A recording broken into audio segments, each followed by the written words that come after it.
us shortly. She's due to speak in the plenary at this very moment. I am delighted to welcome you to this important conference, Civil War, Europe at Risk.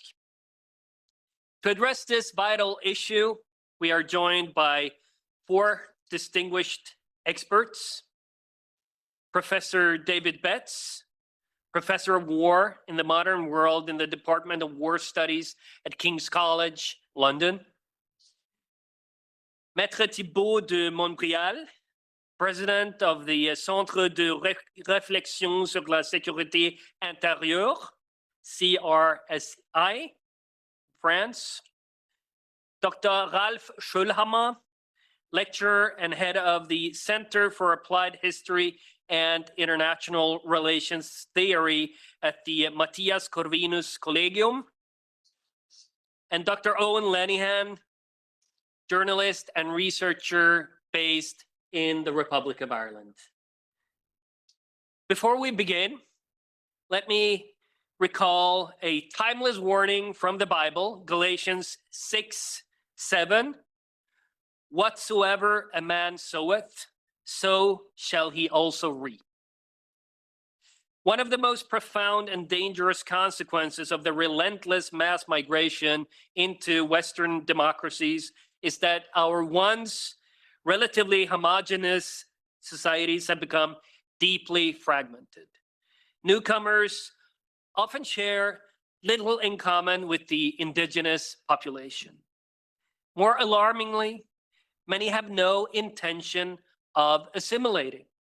Significant numbers seek instead to preserve their own cultures and religious beliefs that frequently stand in direct opposition to our Western values, while holding that their way is right and ours is wrong.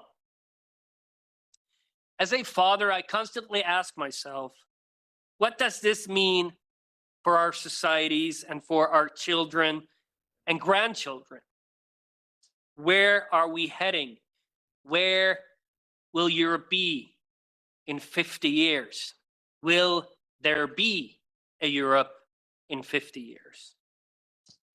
Those who refuse to discuss the failures of mass migration and instead police free speech by labeling all criticism as extremism or hate are not preventing conflict.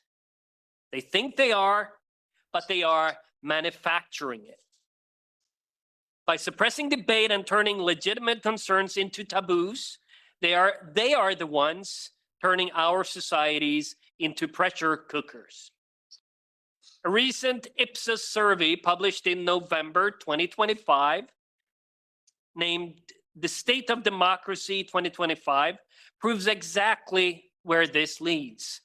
Satisfaction with democracy is collapsing across Western Europe, with majorities in every country fearing for its future. Sweden, my own country, however, is the striking exception, where a clear majority is satisfied and optimistic. And this, my friends, shows a powerful truth. When politicians finally stand with their own people, the political system regains its legitimacy. So maybe it's time for the virtue signaling crowd to finally admit that it is we, the so-called hateful right-wing populists, who are in fact the knights in shining armor riding to the rescue of our threatened democracy. But igniting political change is not enough. That change must also stabilize our entire system and society. This is a long-term rescue mission. I think it will take generations. A true restoration of the cohesion that once defined our nations. A cohesion I grew up with, a cohesion that some of you in the audience have only heard of. So, ladies and gentlemen, have political movements such as the Sweden Democrats, who have long warned that Europe is drifting toward civil conflict, have we been right? Or have we simply been scaremongers, as our detractors claim? It is precisely to answer these urgent questions that my colleague Marion and I have organized this seminar. We hope you will find it both enlightening and deeply relevant. And without further ado, as she has arrived now, I will give the floor to my dear colleague from France, Marion Marechal, for her opening remarks. The floor is yours, Marion. Je vais parler en français. Alors, chers amis, merci pour votre présence à tous aujourd'hui. Merci à mon ami et collègue Charlie Weimers.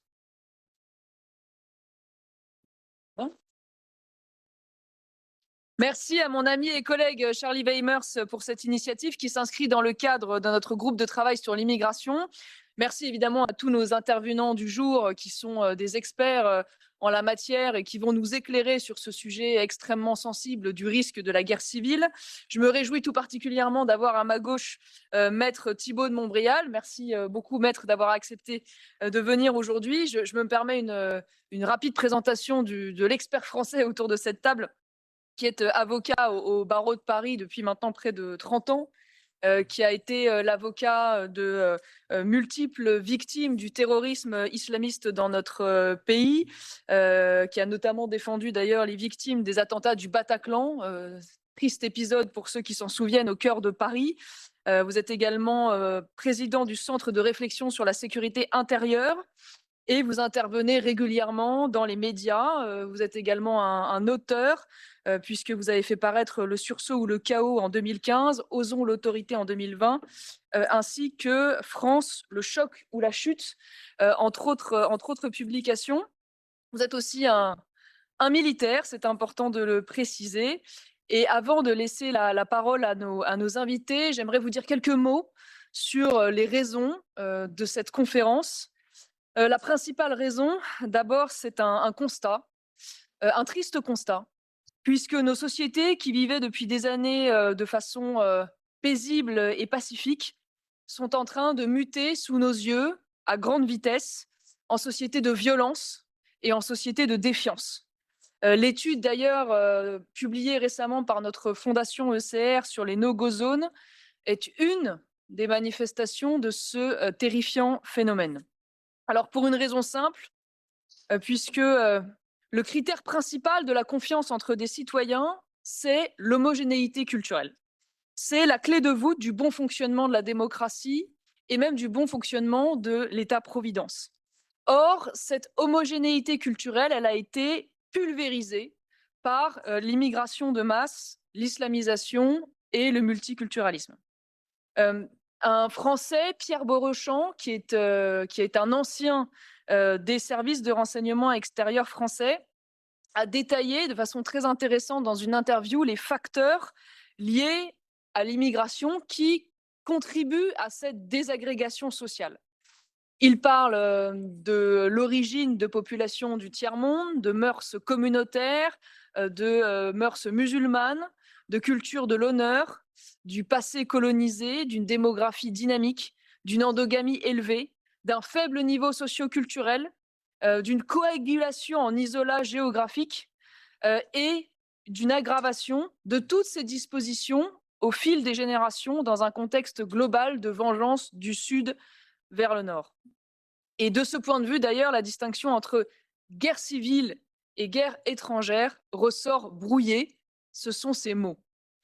Car en effet, le terme même de guerre civile pourrait prêter à débat en ce qui concerne la situation actuelle en Europe. Parce que traditionnellement, la définition de la guerre civile correspond à une lutte armée entre deux factions organisées au sein d'une même population, c'est-à-dire au sein d'un même peuple. Et en l'espèce, nous sommes face à un cas hybride, puisque les dissensions et les affrontements qui opposent ces personnes sont des personnes de même nationalité administrative, mais qui de fait ne semblent plus appartenir à la même civilisation. Et donc en cela, la frontière entre guerre civile et guerre étrangère est floue. Et je crois qu'il n'y a pas de parallèle possible entre ce que nous vivons actuellement dans les quartiers dits sensibles et les anciennes guerres civiles françaises que furent par exemple la Révolution, la Commune, l'affrontement entre Armagnacs et Bourguignons ou catholiques et protestants. Il n'y a pas non plus d'ailleurs de bandes organisées au sens strict, puisqu'il y a d'un côté en effet des peuples autochtones qui sont mus par l'individualisme et auxquels s'agrègent des populations immigrées assimilées, mais cet ensemble-là ne résonne pas en termes communautaires et encore moins évidemment en termes raciaux. Et de l'autre, on a un agrégat de populations extra-européennes aux origines diverses, tenues par des allégeances nationales variées, mais liées par une religion commune, qui est l'islam, et dont beaucoup sont animés par un sentiment de revanche post-coloniale, mais qui n'en tire pas pour autant un objectif politique clair et précis. Et puis entre les deux, il y a une zone grise, mouvante et indéfinie. Il n'y a pas non plus de lutte armée au sens strict, mais il y a une forme de guérilla diffuse qui prend des formes variées allant d'émeutes à des pillages, à des agressions gratuites, à du racisme anti-blanc, à des attentats, avec systématiquement une défiance de tout ce qui incarne l'autorité de l'État, du pompier au policier. Alors voilà pour poser un peu les termes et même ouvrir le débat sur ce terme même de guerre civile et ce qu'il peut impliquer.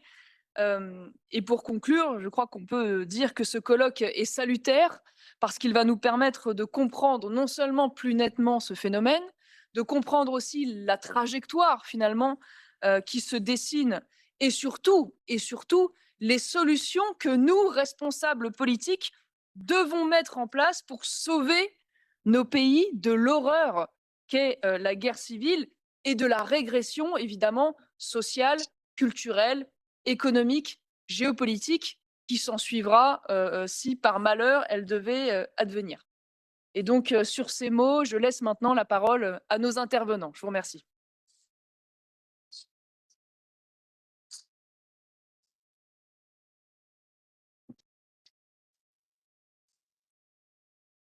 So the first one to take the floor is Professor David J. Betz of King's College in the United Kingdom. The floor is yours.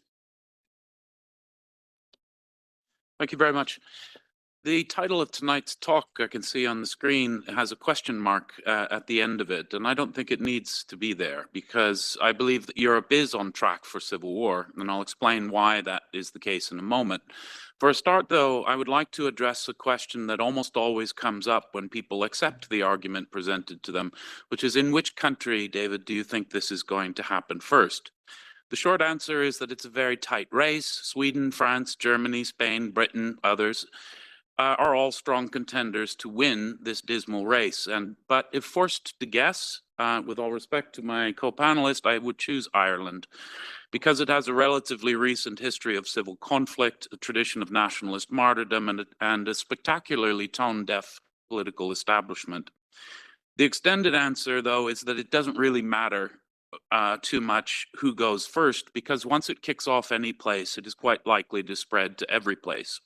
One of the strongest predictors of the likelihood of civil war occurring in any country is whether there is one occurring in a neighboring country.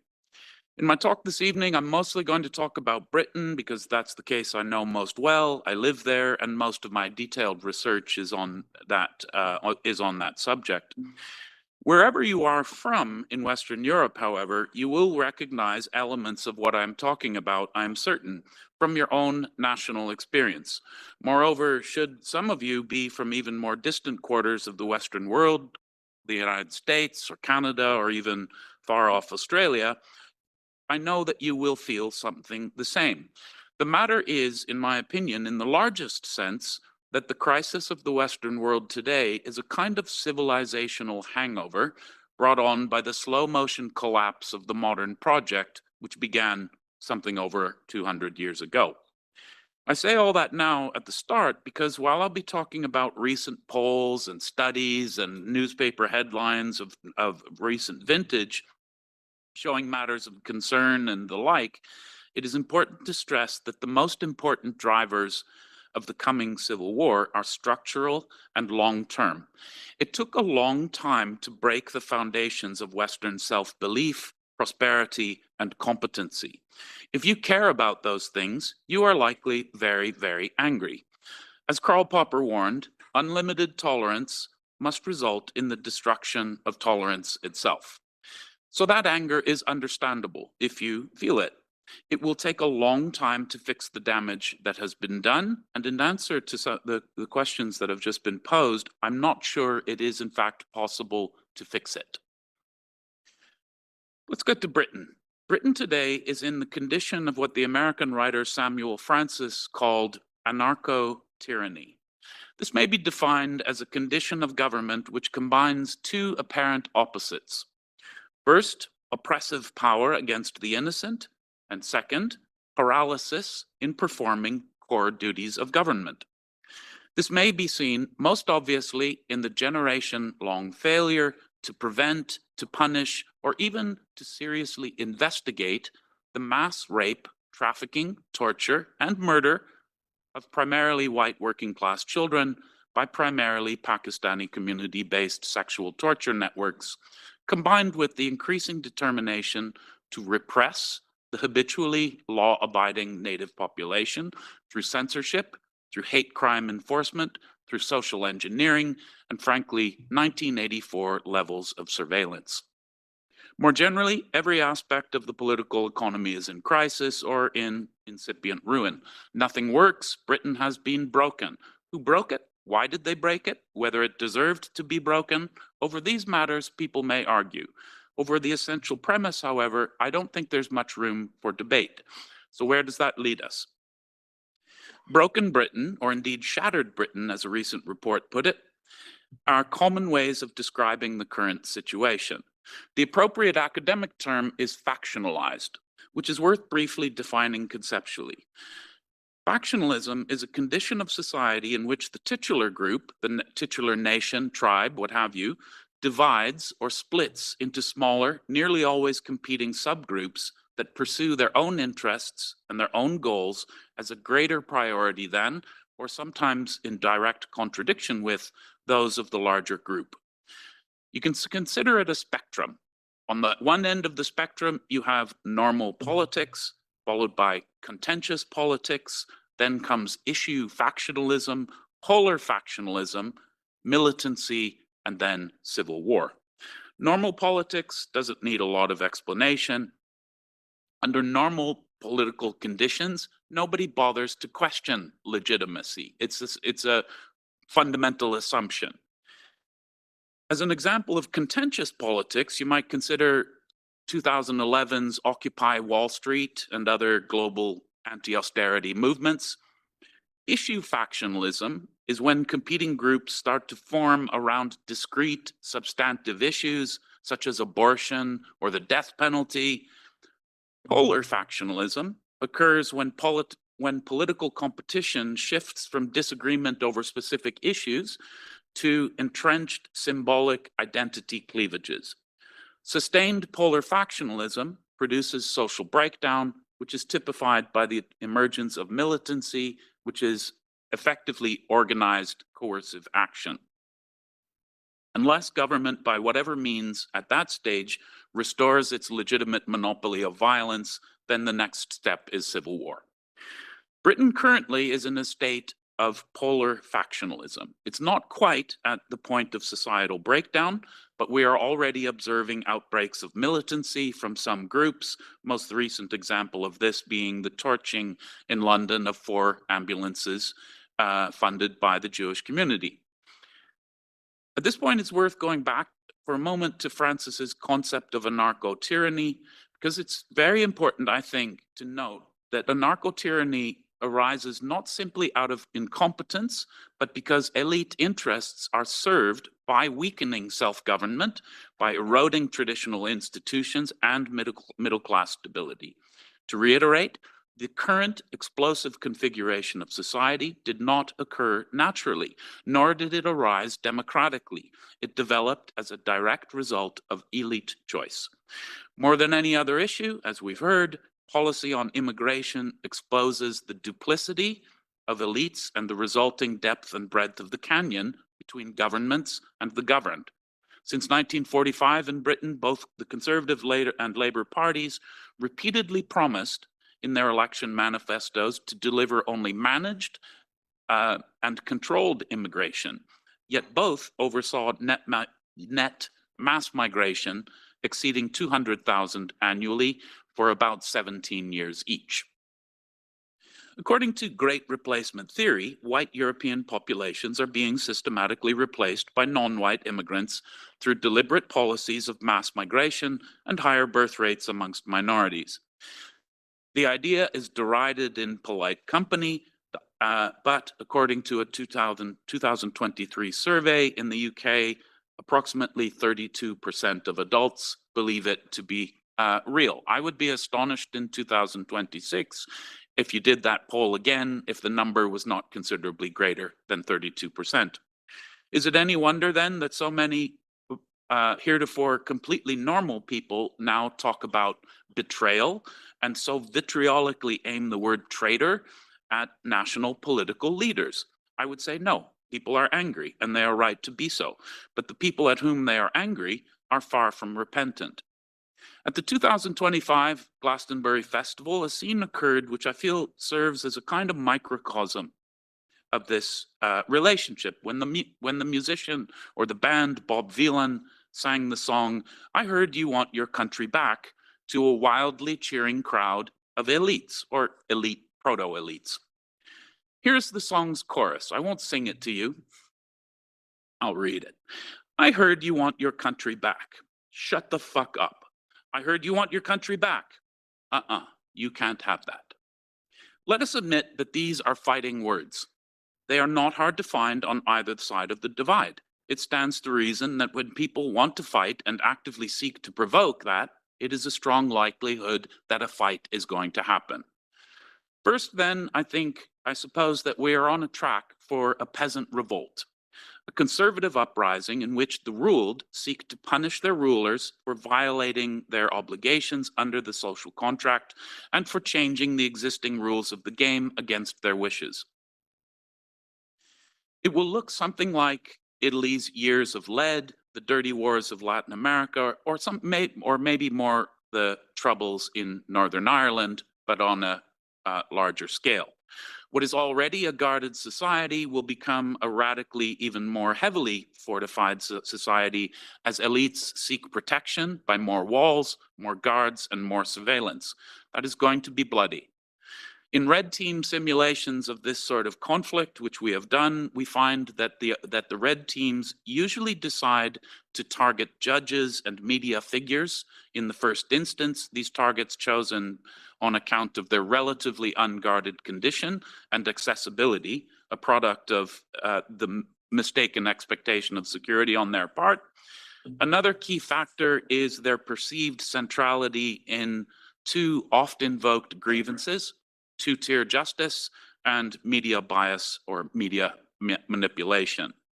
The second thing that is going to occur is the balkanization of British life along ethnic lines. I'll slow down. The second thing that is going to occur is the balkanization of British life along ethnic lines. What I call assortative movement is in fact already occurring, in some ways quite obviously in places like Tower Hamlets in London, Spark Hill in Birmingham, and a dozen other places across an east-west strip of the north of the country, which are already effectively ethnic enclaves, zones of negotiated policing with parallel legal systems, alternative economies, and, as the recent rape gang inquiry illuminated, zones of endemic and large-scale outgroup sexual predation. Somewhat less obvious is the acceleration of white flight from the major cities, and particularly the spread of the phenomenon to the more affluent. This is apparent in the real estate market. If you talk to real estate dealers in provincial towns which are close to but outside of London, where we have many people selling up in London to buy in what they perceive to be safer places. This ought to be more generally frightening. In government, there are plenty of people who understand fully the gravity of the situation, though it is still career-wise terminal to speak about it openly. But that awareness is what scared them so greatly about the Raise the Flag movements, which are ongoing. When already divided communities start to demarcate their territory in ways such as that, it is a strong sign that that society is approaching its flashpoint. The main tactic in this second sort of civil war, the balkanized form of civil war, will be a very old one. It will be the siege of urban areas with a few 21st century twists. In many ways, it will be reminiscent of the siege of Sarajevo, but much more dominated by paramilitary actors using system disruption tactics. Most importantly, infrastructure attack, to degrade or destroy the life support systems of urban non-native enclaves. How much time do I have left? Please continue to. Okay, feel free to prod me if I'm going over time. The political object of this conflict is very simple, in this conflict is very simple. It is to compel non-natives to leave. The strategy is to create conditions of life in the cities that are so intolerable that leaving is preferable to staying.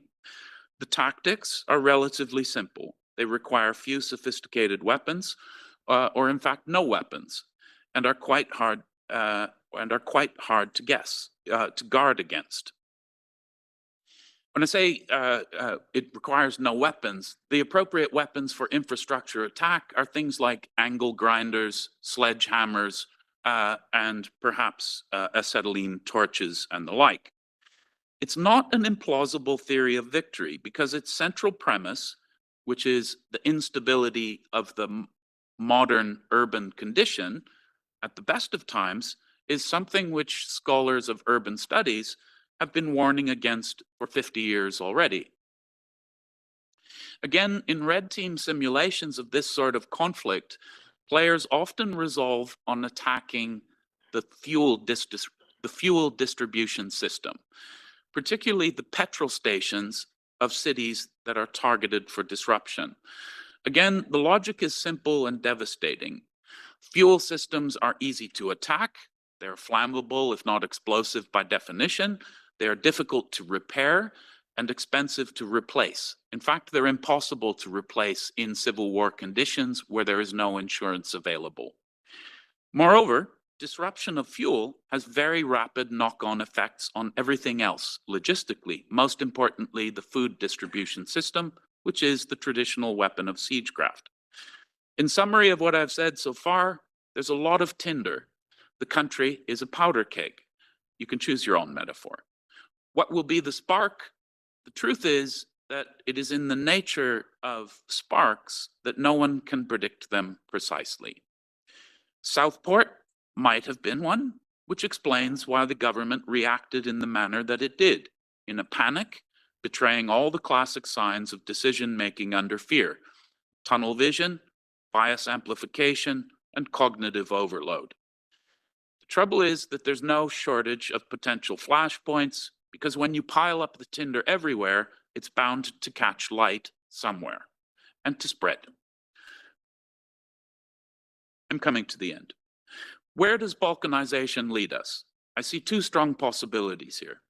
The first is that it leads effectively to the extinguishment of Britain in the sense of a coherent cultural entity dominated by people genuinely sharing the titular identity of British.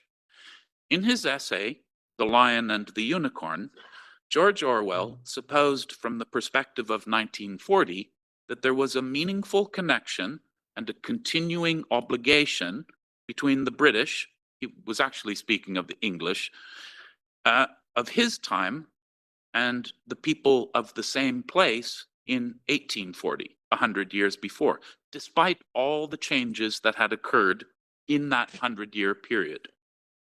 His answer was a very decisive yes.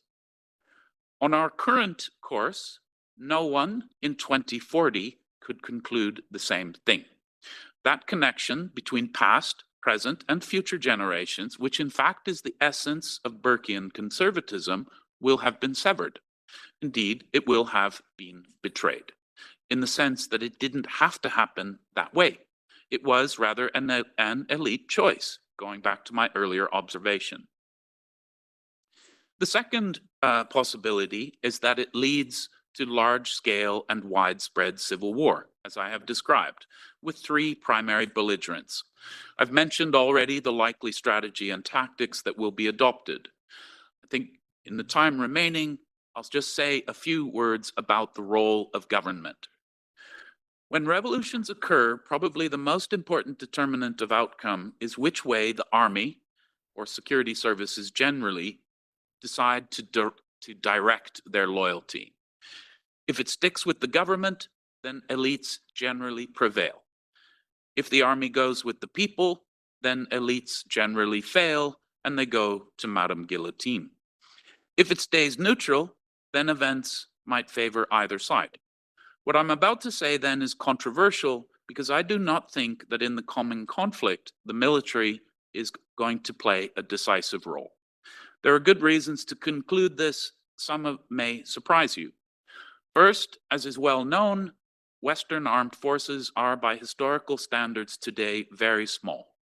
They are also very focused on external expeditionary warfare, not domestic action, though many, including the British military, have a role in aid to the civil power, in which role they have some experience and have done some training. Second, police forces are also small, and that fraction of the police force which is specifically trained and equipped for the most arduous public order policing tasks is very, very small indeed. On top of that, the strengths in undercover policing and infiltration, which used to be based on old special branch, have been eviscerated. We know this because of evidence produced by the ongoing undercover policing inquiry. Basically, if you are not blathering online about what you intend to do, the government does not have a clue. The third, the political reliability of the rank and file of the armed forces is firmly rooted in the local native population. In Northern Ireland, we knew better than to try to deploy Irish regiments. Where is the government going to find non-English regiments to police England? The loyalty even of the top SAS is also dubious, in my opinion, given that they have recently been targeted by lawfare on the part of their own government. My working assumption then is that the role of government and military and police forces in the coming conflict will mostly be neutral. To start, will focus essentially on securing as much as it can of elite enclave normality while letting events play out in the wider national sphere until the tipping point where elites detect who is going to win, then they'll join that team. Beyond that, my confidence in my powers of future telling are exhausted. It is very possible that the Britons end up like the Canaanites or the Akkadians, a people of historical interest, their monuments visible here and there in some sort of ruination of interest to archaeologists and historians. That would be a tragedy, but that is a very viable option in front of us. And in fact, it is a possibility that is quite close. So far, I've talked rather qualitatively. People often think that's subjective, so I'm going to conclude with some numbers. People regard those as more objective, but they're wrong in that. But anyway, if you're comforted by numbers, here I will give you some. 31%. 31%. That is the number of respondents to a 2024 poll who agreed with the statement that civil war in the next 10 years was likely or very likely. Again, if that poll was taken today, I'd be astonished if it was not a larger number than 31%. 80% and 60% are the numbers of respondents in the same poll who felt that the country was respectively in a dire state and could only get worse. 9%. 9% is the number of Britons, according to the British Social Attitude Survey, who agree that politicians may be fully trusted. 72% is the number of Britons who, according to the British Social Attitude Survey, agree that politicians are only in it for themselves. 53% of Britons, according to a Hansard report, believe that voting makes no difference to who is in power, which is the most commonly stated political opinion in the country. It is also a true statement according to a great deal of authoritative scholarly research. When it comes to disagreement between elite and street, as we see in the immigration debate, elite always wins. 100% it wins. People have noticed this fact, moreover. 32% agree with the statement that a great replacement is occurring, as I've mentioned. 60% and 17%.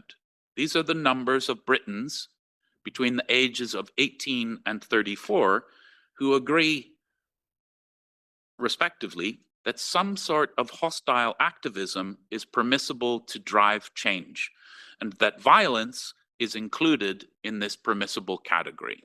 So 17% of 18 to 34-year-olds think that violence is permissible to drive change. If you're wondering what the overall number is, that's 2.25 million people, which is a pretty good recruitment pool, I suggest. 31% is the number of Britons who concluded in a study done last summer with the statement, when I think about the political and social institutions of this country, I can't help but think, burn it all down. 4 to 11 is the average length in years of civil wars in the post-1945 era. There are a range of estimates. I conclude with that number because I don't think that civil war can be avoided. I think the minds of responsible, smart people like yourselves now should be on mitigation strategies. How do you minimize the damage that is going to occur? The most important factor in minimizing damage is reducing the duration of conflict. This is going to happen, in my opinion, probably sooner than you think, and there are serious, well-grounded historical and empirical reasons to believe that the most important thing is to get it over with fast. And that's all I have to say. Thank you.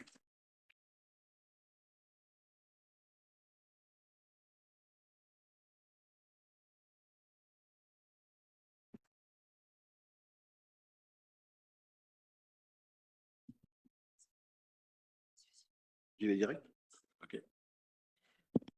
Thank you, Professor Betz. That was absolutely fascinating, and a lot of food for thought for us here, but I think for everyone listening on X and on other platforms as well. So now I'm honored to give the floor to Maitre Thibault de Montbrial, President of the Centre de Réflexion sur la Sécurité Intérieure à la France. Bienvenue. Vous vous souvenez tous des Jeux Olympiques de Sarajevo en 1984. Vous étiez plus ou moins jeune, mais vous avez regardé à la télé les athlètes, vous avez regardé les gens fraterniser, danser au pied des drapeaux, comme devant ce bâtiment du Parlement européen, et se retrouver dans des restaurants pour faire la fête entre différentes nationalités. Vous vous souvenez tous, 7 ans plus tard, de la ville de Sarajevo en siège, avec cette fameuse Sniper Alley, où la performance sportive constituait non plus à gagner une médaille olympique, mais à traverser la rue sans se faire tirer dessus par un sniper. En 7 ans, la ville de Sarajevo était passée du symbole de la paix, du symbole olympique, au symbole de l'effondrement d'un pays et de la guerre civile. Ce qu'il faut garder à l'esprit, mesdames et messieurs, c'est que en matière d'histoire, comme pour tout ce qui concerne les relations humaines, rien n'est jamais acquis. Rien n'est jamais acquis. Ce que je vais vous dire pendant les 24 minutes 30 qui me restent, je vais vous le dire en parlant d'une triple position. Ma première, c'est que je suis avocat depuis plus de 30 ans et que je défends notamment, régulièrement, les forces de sécurité intérieure françaises. La deuxième, on me demande de parler plus doucement. I'll do my best. La deuxième, c'est que je suis donc président du seul think tank français qui travaille sur ces questions de sécurité et de souveraineté. Et qu'à ce titre, je rencontre plusieurs fois par semaine les principaux acteurs français et parfois internationaux sur ces sujets qui me parlent en off au moins aussi souvent que ce qu'ils disent dans les médias ou devant les représentants nationaux et internationaux on the record. Et ma troisième casquette, Marion Maréchal y a fait brièvement allusion, c'est que quand j'étais jeune, j'ai servi dans les parachutistes français et aujourd'hui, je suis officier de réserve opérationnelle dans la gendarmerie nationale, ce qui fait que j'ai également une expérience de terrain qui, je vous l'avoue, aujourd'hui est plutôt modeste, mais qui a le mérite d'exister et de me permettre d'aller prendre le pouls à la base, le pouls de ce qui se passe dans mon pays. La première raison pour laquelle nous sommes, à mon avis, sur un toboggan qui pourrait nous mener vers des affrontements très graves, elle est paradoxale. C'est que la France et l'Europe de l'Ouest, et notamment grâce à l'Union européenne, vit depuis 80 ans en paix. Ce moment de paix est inédit dans l'histoire de l'Europe. Jamais il y a eu 80 ans sans conflit. Et au milieu des multiples effets bénéfiques de cette parenthèse historique, il y a des effets qui sont des effets pervers. Le principal effet pervers, c'est que nous avons collectivement perdu, génération après génération, la sensation dans nos tripes, dans notre ventre, de savoir qu'il est essentiel d'être prêt à se battre pour conserver ce qu'on a. On s'est mis à tout relativiser. Nos grands-parents qui ont connu les guerres sont morts. Ils ont arrêté de parler à leurs petits-enfants, à leurs arrière-petits-enfants. Et aujourd'hui, nous vivons dans une société où les enfants qui naissent en Europe de l'Ouest sont exposés à un monde où tout est relatif, où le fait d'avoir une histoire et des racines passe complètement au second plan, à côté de nombreuses illuminations et illusions individualistes, consuméristes, où nous n'avons plus rien qui, à la base, à la naissance et dans le système scolaire, rattache nos enfants à la tradition de ce qu'ils sont, de ce qu'est leur terre et de ce pourquoi leurs grands-parents et arrière-grands-parents se sont battus. Or, dans le même temps, la population européenne, depuis 40 ans, change. Le professeur Betz y a fait allusion. Il y a peut-être pas encore un changement de population, mais en tout cas une évolution de la composition de la population européenne, ce qui en soi n'est pas un problème, mais là où ça le devient, c'est la conjonction de deux choses. La première, c'est que l'immense majorité des gens qui entrent en Europe depuis 40 ans ne partagent pas notre culture, ni notre mode de vie. Mais ce ne serait pas en soi un problème s'il n'y avait pas le second facteur. Le second facteur, c'est que ce sont essentiellement des gens de culture et de religion arabo-musulmane, ce qui là encore en soi n'est pas une difficulté, mais où ça le devient lorsque, si l'on s'intéresse de près aux travaux des islamistes, des frères musulmans, des salafistes, eh bien, on comprend que cette population est ciblée par ceux qui, dans une logique politique de l'islam, considèrent que nous sommes une terre de conquête et que l'instrument de la conquête doit être une fraction de la population migrante depuis 40 ans. Le but, à leurs yeux, je vous renvoie aux dizaines de sources écrites et publiques et vidéos sur le sujet, c'est de casser l'intégration, c'est de désintégrer cette population qui, normalement, comme toutes les populations migrantes, a vocation petit à petit à s'intégrer. Et moi, je pense que la seule intégration possible, c'est l'assimilation à la terre qui les accueille. Nous avons donc une fracture de plus en plus visible entre, d'une part, des Européens d'origine qui ont perdu la sensation de ce qu'ils sont, et d'autre part, une fraction de la population des gens qui arrivent en Europe et qui considèrent que cette terre peut être conquise. Alors, le concept de guerre civile, il implique de rentrer dans des définitions dans lesquelles je ne vais pas rentrer, parce que j'ai des choses beaucoup plus concrètes à vous dire. Je pose néanmoins dans le débat le fait que, à mes yeux, mais peut-être que lorsque nous échangerons, nous ne serons pas tous d'accord, une guerre civile implique des camps de belligérants identifiés. On sait qui est le camp A, on sait qui est le camp B, et il y a une confrontation, un choc des volontés, pour reprendre l'expression de Clausewitz, entre A et B, avec des objectifs de conquête.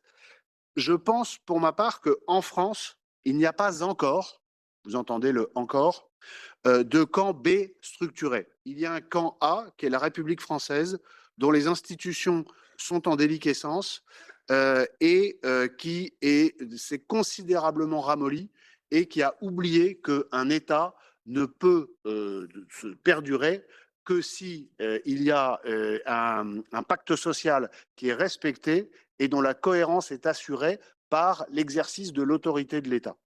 Le camp B, ça impliquerait que nous ayons en France des populations qui se regroupent avec un chef identifié, avec un commandement identifié, et je pense que pour l'instant, ce n'est pas encore le cas. Mais ce qui, je pense, va arriver inéluctablement. Et le professeur Betz a commencé son propos en disant qu'on pourrait enlever le point d'interrogation sur le titre de notre colloque du jour. Je suis d'accord, peut-être pas avec une guerre civile au sens de deux camps l'un contre l'autre, mais au sens d'une très grande vague de violence qui serait très vite incontrôlée par l'État. C'est-à-dire que l'État serait débordé et que nous aurions extrêmement vite, quand je dis vite, c'est en quelques jours, si ce n'est en quelques heures, des dizaines puis des centaines de morts avec une perte de contrôle de l'État central pendant plusieurs semaines. C'est le scénario dont je pense qu'il a des chances statistiques suffisamment sérieuses d'arriver dans les mois et les années qui viennent pour que l'on en parle quelques minutes ensemble. Alors, l'état des lieux, mesdames et messieurs, en France, c'est d'abord que la France est un pays aujourd'hui très fracturé. Il y a des fractures territoriales et économiques. Les centres-villes sont abandonnés parce qu'ils sont trop chers. Les centres périurbains ont été laissés aux populations migrantes. Et donc, l'immense majorité de la population française d'origine qui n'a pas les moyens est repoussée à plus de 20 ou 30 kilomètres des centres-villes. On lui a vendu beaucoup la Startup Nation avec Internet depuis 10 ans. Mais le problème, c'est qu'il y a une partie de ces zones qui sont encore blanches. C'est-à-dire que les gens ont besoin d'Internet pour vivre, mais que parfois, ils ne peuvent pas y avoir accès facilement. La 5G n'est pas installée partout. Et en plus, il faut utiliser sa voiture pour aller travailler, pour aller faire des courses, voire pour se connecter à Internet. Or, les écologistes nous expliquent que la voiture, c'est mal. Donc, vous avez des gens qui, de ce fait, perdent confiance, d'une part, dans la classe politique, et d'autre part, et c'est encore plus grave, sont en train de perdre confiance dans les institutions. Or, ce sont deux points dont le professeur Betz, dans ses travaux, explique que ce sont des préalables à la possibilité de la rupture. La deuxième fracture, j'en ai déjà parlé, mais je la remets là parce que, évidemment, il est absolument crucial de l'avoir à l'esprit, c'est la fracture ethno-territoriale, ethnique par le fait de cette immigration massive depuis 40 ans, territoriale parce que ces populations se regroupent. Et je vous invite, si vous ne l'avez pas fait, à regarder les images de dimanche soir en France, après le deuxième tour des élections municipales, et vous verrez que certaines mairies qui ont été conquises par l'extrême gauche, souvent avec des candidats issus de l'immigration, ont donné lieu à des scènes à la fois de liesse, ce qui est bien normal quand on a gagné une élection, mais de liesse haineuse. C'est-à-dire qu'au lieu de féliciter son adversaire, eh bien très souvent, les vaincus ont été humiliés et ont été chassés physiquement de la mairie en dehors du respect des principes de base de la vie républicaine, par des gens, par des foules dont il est très intéressant de les regarder physiquement. Regardez ces vidéos avec le son et regardez-les sans le son et vous en tirerez les conclusions qu'il y a à en tirer. L'effondrement de l'autorité de l'État, je vous en ai dit un mot. Sachez qu'en France, la violence n'arrête pas d'augmenter, qu'on bat des records année après année. Je vous donne que 2 chiffres. Il y a en France une agression physique par minute et le nombre de meurtres et de tentatives de meurtre, puisqu'un meurtre, ça n'est jamais qu'une tentative qui a réussi, a doublé en 12 ans. Les principales victimes de la violence en France sont les forces de sécurité intérieure. Une victime de violence sur 4 est policier ou gendarme. Je ne sais pas si vous vous rendez compte de ce que ça implique. Mais également, au-delà des policiers et des gendarmes, les services de secours, les pompiers, les ambulanciers, les élus. Le nombre d'agressions contre les élus a doublé en 3 ans. Mais également les professeurs, les enseignants, ceux qui ont cette charge magnifique d'enseigner à nos enfants et qui sont ciblés parce que les gens qui veulent nous déstabiliser ont parfaitement compris que le nerf de la guerre, c'est évidemment l'éducation et que si on veut qu'un État s'effondre sur une génération, il suffit d'empêcher que la nouvelle génération soit instruite. Les derniers qui sont ciblés, aussi incroyable que ça paraisse, ce sont les médecins et les services de santé, les infirmières, les gens qui se déplacent à domicile, mais également la violence qui progresse dans les hôpitaux. En clair, mesdames et messieurs, ce sont tous les métiers qui sont directement ou symboliquement assimilés à l'autorité de l'État. Tout ce qui fait qu'un État fonctionne est aujourd'hui ciblé par la violence et par la délinquance. La dynamique actuelle est une dynamique qui est très favorable à la délinquance, très défavorable à la police et à la gendarmerie. Je vais vous dire une phrase que les policiers et les gendarmes me disent très souvent. Ils me disent, et j'ouvre les guillemets, moi, je n'ose plus sortir de ma voiture parce que si je sors de ma voiture, j'ai le choix entre l'hôpital ou la morgue si je suis grièvement blessé ou tué, d'un côté, ou la prison de l'autre, si j'utilise la force que la loi me permet d'utiliser pour protéger mes concitoyens, parce que les juges me jugeront très sévèrement et d'une façon déconnectée par rapport aux besoins opérationnels et à la réalité du droit. Sans surprise, cet effondrement de l'autorité de l'État laisse la place à des contre-cultures. Et je pense que c'est au sein de ces 2 contre-cultures que se trouve le terreau d'un affrontement à venir sur notre territoire. Le premier, c'est la grande criminalité organisée. La criminalité organisée en Europe, bien sûr, mais puisque je suis là pour parler de la France, je vous parle de la France, elle explose avec des statistiques depuis la fin de la crise sanitaire du Covid, c'est-à-dire depuis moins de 5 ans, des statistiques qui sont affolantes et galopantes. J'attire votre attention sur le fait que nous vivons un changement en termes de criminalité en Europe avec des effets sur le terrain, sur la violence, sur la corruption, sur le blanchiment d'argent, qui sont des effets à une vitesse qui n'ont jamais été observés depuis la fin de la Deuxième Guerre mondiale, ni avant d'ailleurs, puisque il n'y avait pas de sujet de cette nature organisé sur le plan international. Il y a là un véritable facteur d'effondrement en soi, avec des bandes qui sont souvent mieux équipées en matière de communication, mieux équipées en matière de transport et mieux équipées en matière d'armement que les services étatiques qui sont chargés de lutter contre eux.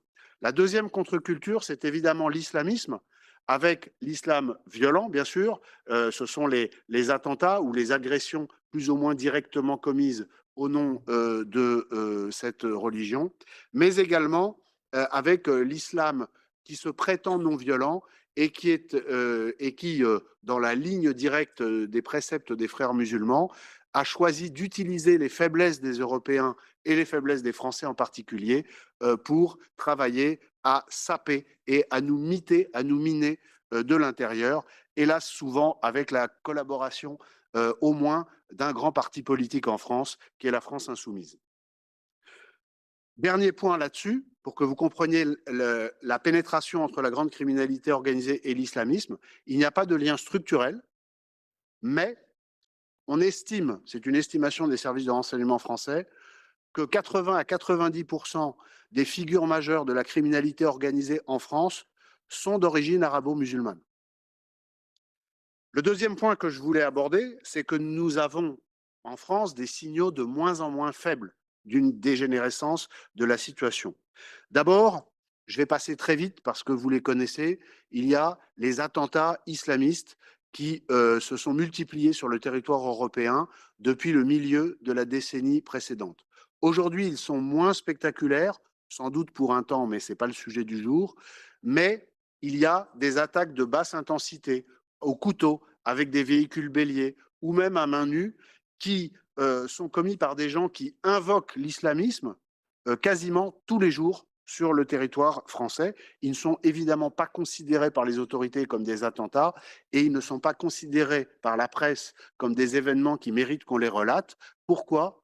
Tout simplement parce qu'on s'habitue et parce que ce qui faisait la une de l'actualité il y a 20 ans, aujourd'hui n'est même plus traité par les médias, parce que ce qui arrivait une fois toutes les 6 semaines ou 8 semaines il y a 20 ans arrive aujourd'hui plusieurs fois par jour.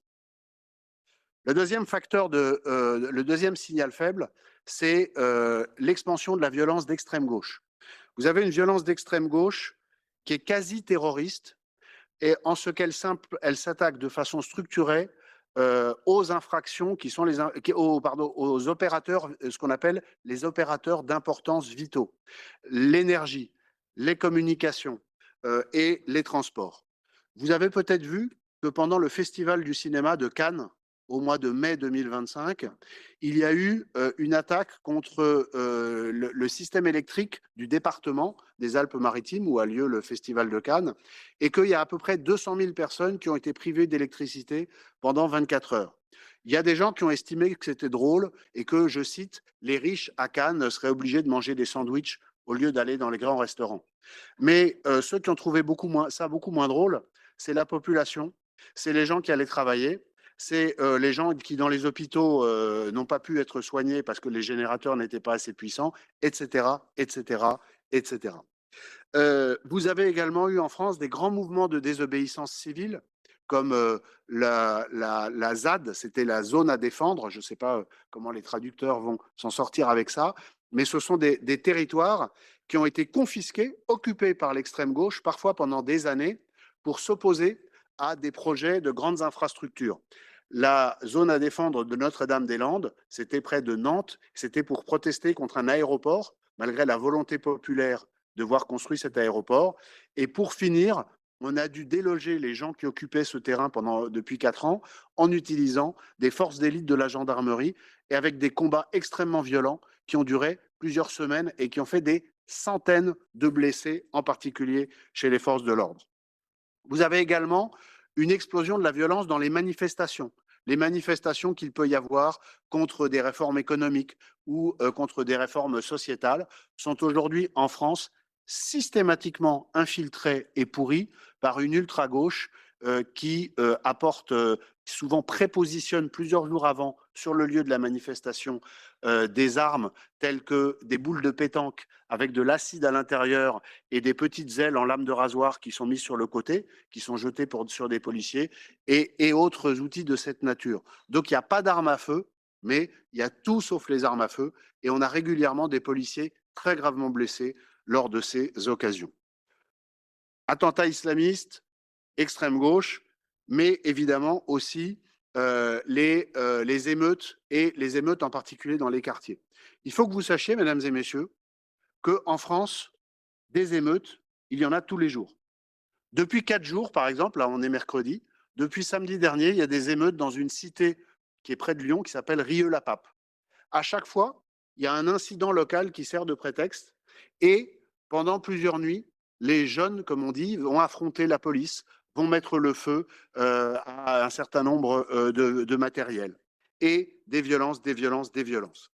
J'avais prévu, mais je n'aurai pas le temps, de vous faire un petit comparatif entre les chiffres des violences urbaines de 2023, dont vous vous souvenez, au début de l'été en France, et les chiffres de 2005. En 2005, ça avait duré 3 semaines. En 2023, ça a duré 5 jours. Ce qu'il faut que vous reteniez, c'est que quels que soient les critères, l'endroit, le nombre d'endroits considérés en France, l'ampleur, la violence, le nombre de blessés, le nombre de policiers et de gendarmes engagés, tous les chiffres entre 2023 et 2005 sont multipliés par des ratios qui vont de multiplier par 2 jusqu'à multiplier par 4, alors qu'en 2005, donc ça a duré 3 semaines, et qu'en 2023, ça n'a duré que 5 jours. La raison pour laquelle il n'y a pas eu de mort en 2023 est exclusivement parce que les caïds, c'est-à-dire les chefs de la grande criminalité organisée, n'ont pas voulu donner les armes de guerre, dont on sait qu'il y en a beaucoup en France, aux émeutiers, parce qu'ils savaient que si les émeutiers commençaient à tuer des policiers, à rentrer dans des cités, dans les villes, à piller, à violer et à tuer, il y aurait un état d'urgence et que ce serait, pendant plusieurs semaines, une situation de chaos qui serait mauvaise pour les affaires. Mais là où je voulais en venir, mesdames et messieurs, c'est que, d'abord, le sujet n'est plus tabou. Il faut que vous sachiez que le sujet de notre conférence du jour, aujourd'hui, c'est un sujet qui est traité par la police et la gendarmerie comme étant possible. Personne ne viendra vous le dire publiquement. Mais alors qu'il y a quelques années, quand le middle management de la police et de la gendarmerie attendait, tirait la sonnette d'alarme, disait, comme le professeur Betz, comme moi et comme d'autres, que nous étions sur le point de vivre ces scènes, eh bien, plus vous montiez dans l'administration, plus les gens, perdant de vue la réalité du terrain, les grands chefs disaient non, non, ils exagèrent, parfois ils font le jeu de l'extrême droite, etc. Et donc, il fallait considérer que ça n'était pas possible. Aujourd'hui, mesdames et messieurs, ce sont des scénarios sur lesquels, sans le dire publiquement, et sans évidemment que je rentre dans les détails maintenant, mais il faut que vous sachiez que la police, la gendarmerie et les armées travaillent et considèrent que des scénarios tels que ceux dont on parle sont possibles. Ils ont, il faut le dire, une raison de le faire en pouvant dire que ces scénarios sont un peu pensés sans pour autant faire stigmatiser qui que ce soit et rentrer trop dans les détails des raisons profondes pour lesquelles nous pouvons en arriver là. Pourquoi? Parce qu'il y a un facteur aggravant à tout ce que nous disons, c'est que la situation internationale a complètement changé depuis quelques années et qu'il y a plusieurs pays qui, chacun pour des raisons qui lui sont propres, ont intérêt à déstabiliser l'Europe de l'intérieur. Et que ces pays ont parfaitement identifié, parce qu'ils ne sont pas plus bêtes que les autres, nos faiblesses internes. Et que si vous voulez rendre la France ou l'Angleterre, qui sont les deux pays qui aujourd'hui ont les armées théoriquement les plus puissantes, encore que la montée en force de nos amis polonais devrait permettre de revoir ce classement. Mais la France et l'Angleterre, si d'aventure, elles se posaient la question d'un engagement en dehors des frontières européennes, que ce soit à l'Est ou au Moyen-Orient, elles pourraient très vite voir cette hypothèse politique remise en cause si des émeutes ou des événements très graves se déroulaient sur leur sol, soudain, déclenchés par des mains qui seraient des mains locales, mais ces mains seraient peut-être armées et financées par des gens qui viennent de l'extérieur. Et donc, il y a là un outil dont il ne faut pas perdre de vue, que cet outil qui consiste à déstabiliser des pays qui ont perdu l'autorité et qui sont en train de perdre le contrôle de l'ordre public chez eux, peuvent être facilement déstabilisés par des plans qui sont des plans qui viennent de l'étranger. Ce qu'a dit le docteur Betz sur la théorie des dominos, c'est-à-dire le jour où ça commencera quelque part, ça ira très vite, c'est quelque chose auquel je crois profondément. Ce que je crois, moi, c'est que la rationalité business qui fait que les grands criminels n'ont pas donné les armes de guerre aux jeunes en 2023, cette rationalité volera en éclats le jour où il y aura un événement national ou international qui fera que leur sentiment d'appartenance à la communauté arabo-musulmane, par l'émotion que déclenchera l'acte qui sera à l'origine du départ des événements, eh bien, viendra exploser. L'émotion viendra exploser la rationalité des chefs d'entreprise criminels qui n'ont pas intérêt au désordre. Et ce jour-là, mesdames et messieurs, nous aurons un déferlement de violence parce qu'il ne faut pas se leurrer, et je termine par là, il y a en France et en Europe énormément d'armes de guerre qui circulent. Un des grands tabous, c'est que Vous connaissez le détournement des stocks de la guerre civile de Yougoslavie dans les années 90. Mais le grand tabou aujourd'hui, c'est le détournement des stocks de l'aide à l'Ukraine. Il y a énormément d'armes qui ont été qui étaient destinées au théâtre ukrainien qui ont disparu. Il y a beaucoup de mafias en Ukraine. Et parmi ces armes, il y a des fusils d'assaut, bien sûr, des pistolets, bien sûr, mais on a des raisons de penser, en tout cas c'est ce que pense le service de renseignement français, qu'il y a également de l'armement anti-char et de l'armement anti-aérien léger qui, sans doute, viendraient compliquer la tâche de nos forces de sécurité intérieure le moment venu. Pour conclure, je vous dirais simplement qu'il est grand temps, et c'est pour ça que c'était utile de se voir cet après-midi, de se réveiller collectivement. Se réveiller collectivement, ça ne veut pas dire se lancer dans des aventures politiques incontrôlées et dans la panique. Ça veut dire simplement se rappeler, comme je le disais pour commencer, que rien n'est jamais acquis et que la première chose à laquelle les politiques européens devraient se consacrer, c'est de faire en sorte que ce qui augmente chaque jour les conditions du pire s'arrête. Il faut absolument, absolument fermer les frontières européennes ou en tout cas limiter ceux qui rentrent à une population que nous contrôlons et que nous avons choisie. C'est d'ailleurs une question de souveraineté et tous les pays anglo-saxons ne s'embarrassent pas des débats moraux qui parfois polluent vos débats et les débats politiques en France. Ensuite, il faut se préparer tactiquement au cas où. Il faut toujours espérer le meilleur, mais se préparer au pire. Et plus on est prêt au pire, moins il y a de chances qu'il arrive, puisque ceux qui risquent d'être nos adversaires verront la puissance restaurée de la France et de l'Europe, et donc seront moins enclins à venir s'y frotter. Le dernier point, c'est qu'il faut massivement investir dans l'éducation et la culture pour que les jeunes qui sont nés en Europe et qui y resteront, quelle que soit leur origine et quelle que soit leur culture, apprennent nos racines, apprennent la fierté d'être européens et trouvent dans une aventure collective que nous vivrons enfin unis un dérivé et donc un objectif et un but, une raison de vivre supérieure aux sirènes de la délinquance, de la violence et de l'islamisme qui les attirent dans le chaos. Winston Churchill disait « Il y a 9 repas chauds entre la civilisation et la barbarie. Je pense que nous en avons déjà mangé un ou deux. »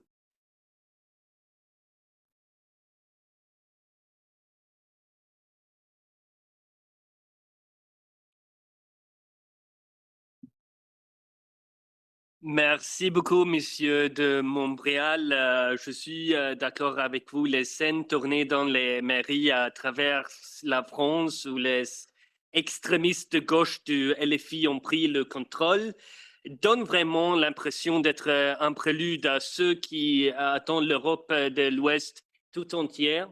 Regardez ces vidéos, vraiment. Merci pour cette description très instructive de la situation grave que connaît la France. Et maintenant, mesdames, messieurs, c'est l'heure de quelque chose d'autre. C'est l'heure de la pause café. 15 minutes. Merci.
So, ladies and gentlemen, if I may ask you to take your seats, and we will continue our most interesting seminar, if I can humbly put it that way myself. We're still waiting for some of the speakers, but we have no time to lose. So without further ado, I will introduce to you Dr. Ralf Schoellhammer. He's a lecturer, commentator, and podcaster. He caught my attention when he was on GB News talking about Europe being in a pre-revolutionary phase, reminiscent of 1848. Maybe you will reference other revolutions as well during your lecture here. We are all looking forward to it, and the floor is yours. Thank you very much. Okay, this is the most embarrassing question always. Is this on? Okay, good, thank you. First, I have to apologize immediately to the interpreters. I made some switches to my speech, and originally I was thinking about holding it in German, but I thought speaking about war in Europe in German might be too much of an omen. So I stuck to English, and I put it upon me to bring a little bit, as much as this is possible with the topic, a little bit of an optimistic view to it. So I agree with many of the things, actually most of the things, particularly that David has said. Although I think before the unrest or the civil war-like scenario will emerge, I think we are closer to a revolutionary scenario. Now, revolutions are interesting, particularly in historical hindsight, because very often we like to see them as a reaction to the great shift in politics, kind of about the revolutions, about the great questions. And that is true, right? That is something that's lurking in the background. But I would like to remind everyone that kind of the trigger, or what's the spark that ignites a revolution, is sometimes much more mundane. So when we think about the French Revolution, the storm of the Bastille, now what many people don't know, as a critic of green policies, I'm particularly interested in climate change. And it is an unknown or a barely known fact that the winter of 1788 was the coldest winter in France in 300 years. So they had a terrible harvest. So there was a massive problem with hunger in France in the year 1789. So the conditions for revolution were there, but the spark ultimately, or part of the spark, was hunger. There was a massive financial crisis in France because the French decided in 1776 to support the American Revolutionary War. Surely, from a moral perspective, a wonderful idea. The problem, however, was ultimately they ran out of money. So they wanted to increase taxes. Just like today, nobody really liked that idea either. So if you have inflation and the threat of higher taxes, you create the very conditions for potentially revolutionary outbreaks.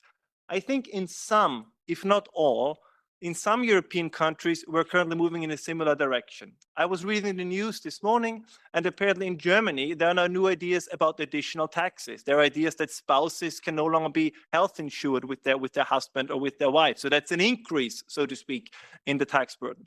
At the same time, however, I just read the news a couple of minutes ago, apparently due to attacks on Russian energy infrastructure, Russian export capacity at the worst could be reduced by 40%. So with the closure in the Strait of Hormuz and Russia being taken off, or at least 40% of Russia's energy being taken off the market, you're gonna have massive inflation coming towards us in the next couple of weeks. This is something that will not be preventable. So you have conditions and situations very similar to the things that happened in 1788, 1789. Another revolution, very famous, 1917. People think about October, right? Lenin, the October Revolution. What many people do not talk about is the February Revolution of 1917, which was triggered under the slogan, bread and peace. So this is, as I understand, like for those who live in the higher echelons of society, mundane topics like the electricity bill or the price of bread might seem like, a topic that is fairly far away, that does not impact us directly, but a significant part of the population is directly impacted by it. So I think these pre-revolutionary conditions are actually coming into shape more and more. Now, as human beings, we have a tendency to look to the past and try to extrapolate the future. So if things went well for the last 30 years or the last 40 years or the last 50 years, we assume that the future will remain the same. But I would like to remind everybody that in 1988, if you would have taken a poll and said, well, do you think that the Soviet Union will be gone in 1992? I guess most people would have said no, or they would have declared you clinically insane. Now, as we know, this is precisely what happened. If you would have asked anybody in 1913 that the entire world they grew up in will be gone 5 years later, everybody would have said you're crazy. And yet these things do happen. We very often, for political reasons, hear comparisons with the 1930s. This is kind of the thing that always is on the horizon. It's, the Nazis return, fascism. It's the usual thing that we hear. But I believe that the comparison with 1917 and with 1788 is a much, much more appropriate one. Europe, as I said, or at least some parts of Europe, are currently moving into the same direction. What holds many countries still together, I think Germany is a case of this, I think the French are a case of this, and I think many other nations as well, is the welfare state. It is no longer social solidarity built on nationalism or identity. It's built on an economic interest. And to be very clear, for a long time, this was not a bug, it was a feature. The dream of the postmodern, if you want, the postmodern neoliberal world was one where we would all cooperate out of economic interest. You don't like your neighbor because he speaks your language, he shares your culture, he has similar tastes as you do. You like your neighbor because you do business. And if he's better off economically, if you are better off economically, there will be no reason to fight anymore. This was very much the idea early on in the European Union. And to a certain extent, this was also the idea underlying globalization. Now, the problem with this is this works until there's a crisis. Because what happens if this economic arrangement is no longer working? What then would persuade me to show solidarity, to show loyalty to my neighbor or anybody else? So in a sense, for those of us who like to watch old Italian movies, or I think when we talk about Ireland, there's something like the Irish Mafia as well, right? I'm sure you know these movies where there's a shop owner and then some shady figure comes into the shop and says, nice shop you have here. Would be tragic if something happens to it. That's a little bit how the current welfare state is functioning, that everybody knows, and for example, in Austria, where I'm from, this is openly admitted, that the reason why we can't change or reform the welfare state is because if we would do this, everybody would turn to crime. Now, first of all, the assumption that your population are basically all criminals that don't turn to crime if you don't pay them enough, I think shows you a little bit kind of how high the opinion of the ruling classes of the people. But it is partially true, especially for the part of the population that does not feel any kind of loyalty to your country, that does not feel it's part of the history, and therefore has no interest in continuing its history. Again, Germany is just a good example because it offers itself for some cheap jokes. I mean, no disrespect. I love the Germans very much. So when I do this, it comes from a place of affection, not from a place of malice. But I just found it entertaining that I think they have now reformed it, the so-called citizens' money, the Bürgergeld. But if you looked at the statistics, 51% of the recipients of the citizens' money were actually non-citizens. So if they would have been honest, they should have called it the non-citizen money, at least to be more honest about this. Now, before I move on kind of with a little bit of my kind of historical path, I'd like to provide you with an argument that I think is very crucial and will help us in the struggles ahead. We consider ourselves conservatives, patriots, nationalists, whatever term you use. But sometimes I feel that this only tells half the story. Everybody understands and nobody denies that societies are evolving. Nobody denies that Germany, France, Austria, Ireland today is different than it was 20 years ago, than it was 40 years ago, than it was 100 years ago. But there's a difference between what happened 200 years ago and what happens now. Societies undergo evolutions. What we are currently experiencing is a transformation that nobody was ever asked if they want this. Think about it this way. I'm now in my early 40s. I know I look significantly younger. I appreciate all the compliments. I'm in my early 30s, so I'm completely different than I was 10 years ago, and I'm even way more different than I was 20 years ago. But for my parents, for my siblings, and pretty much for all my friends, I'm still the same good old Ralph that I've ever been, and that is true. I evolved, I grew, I changed, some ways in a better way, in some ways in a worse way, but it's still distinctively me. And the difference what we see in Europe is that our societies are no longer evolving, they are being transformed. And this is what causes many people, justifiably so, this enormous and immense discomfort. That they say, yeah, we understand when people say, oh, your society is changing. Why can't you get with the program? But it's not an evolution. And the left is very good in telling us, oh, this is just a natural course of things. Your societies are changing. It happened always in history. That is true. But what we, as I said, experience now is not an evolution. It is a transformation. And this, I believe, is going to be one aspect what this entire revolution is going to be about, that people don't want this transformation. It is just at the moment that out of economic interest, and I'm exactly the same, as long as life is still as good as it was yesterday or the year before, it hasn't really got much worse. Yes, prices are up, energy is more expensive. I'm a horrible driver, so I haven't driven in 26 years, but I hear that people still do it. So for them, right, their gas prices go up. So it's uncomfortable, but not yet to the level that you say you go out in the streets and protest. But I think we are very, very close to this happening, because I give you a concrete example. There is a sense that one of the biggest promises of Western civilization, if you want, of the modern Western project, was the concept of social mobility, that you could start at the bottom, but you could work your way up. But there were certain conditions that needed to be in place. And one of them was especially access to education, access to a high quality education. Now, let me give you a concrete example. There is a school in the second largest city of Austria, in Graz. In this school, out of 160 pupils, only 155, oh, sorry, my bad. Only 5 have German as their mother tongue, and the other 155 do not. The headmaster of this school only goes to Teacher Parents' Day with a bodyguard. They took the janitor and kind of give him a double function as being the bodyguard and the janitor. So I guess he's armed with a broom. I don't know. But this shows you the conditions that have come. And while these stories are tragic on their own, what this means is that those 5 Austrian kids, they will not get a good education, right? Even if the security situation, all of this would not be the case, the fact that teachers cannot teach because they have to take care of those who don't speak the language, right, means that this access to social mobility is taken away from them.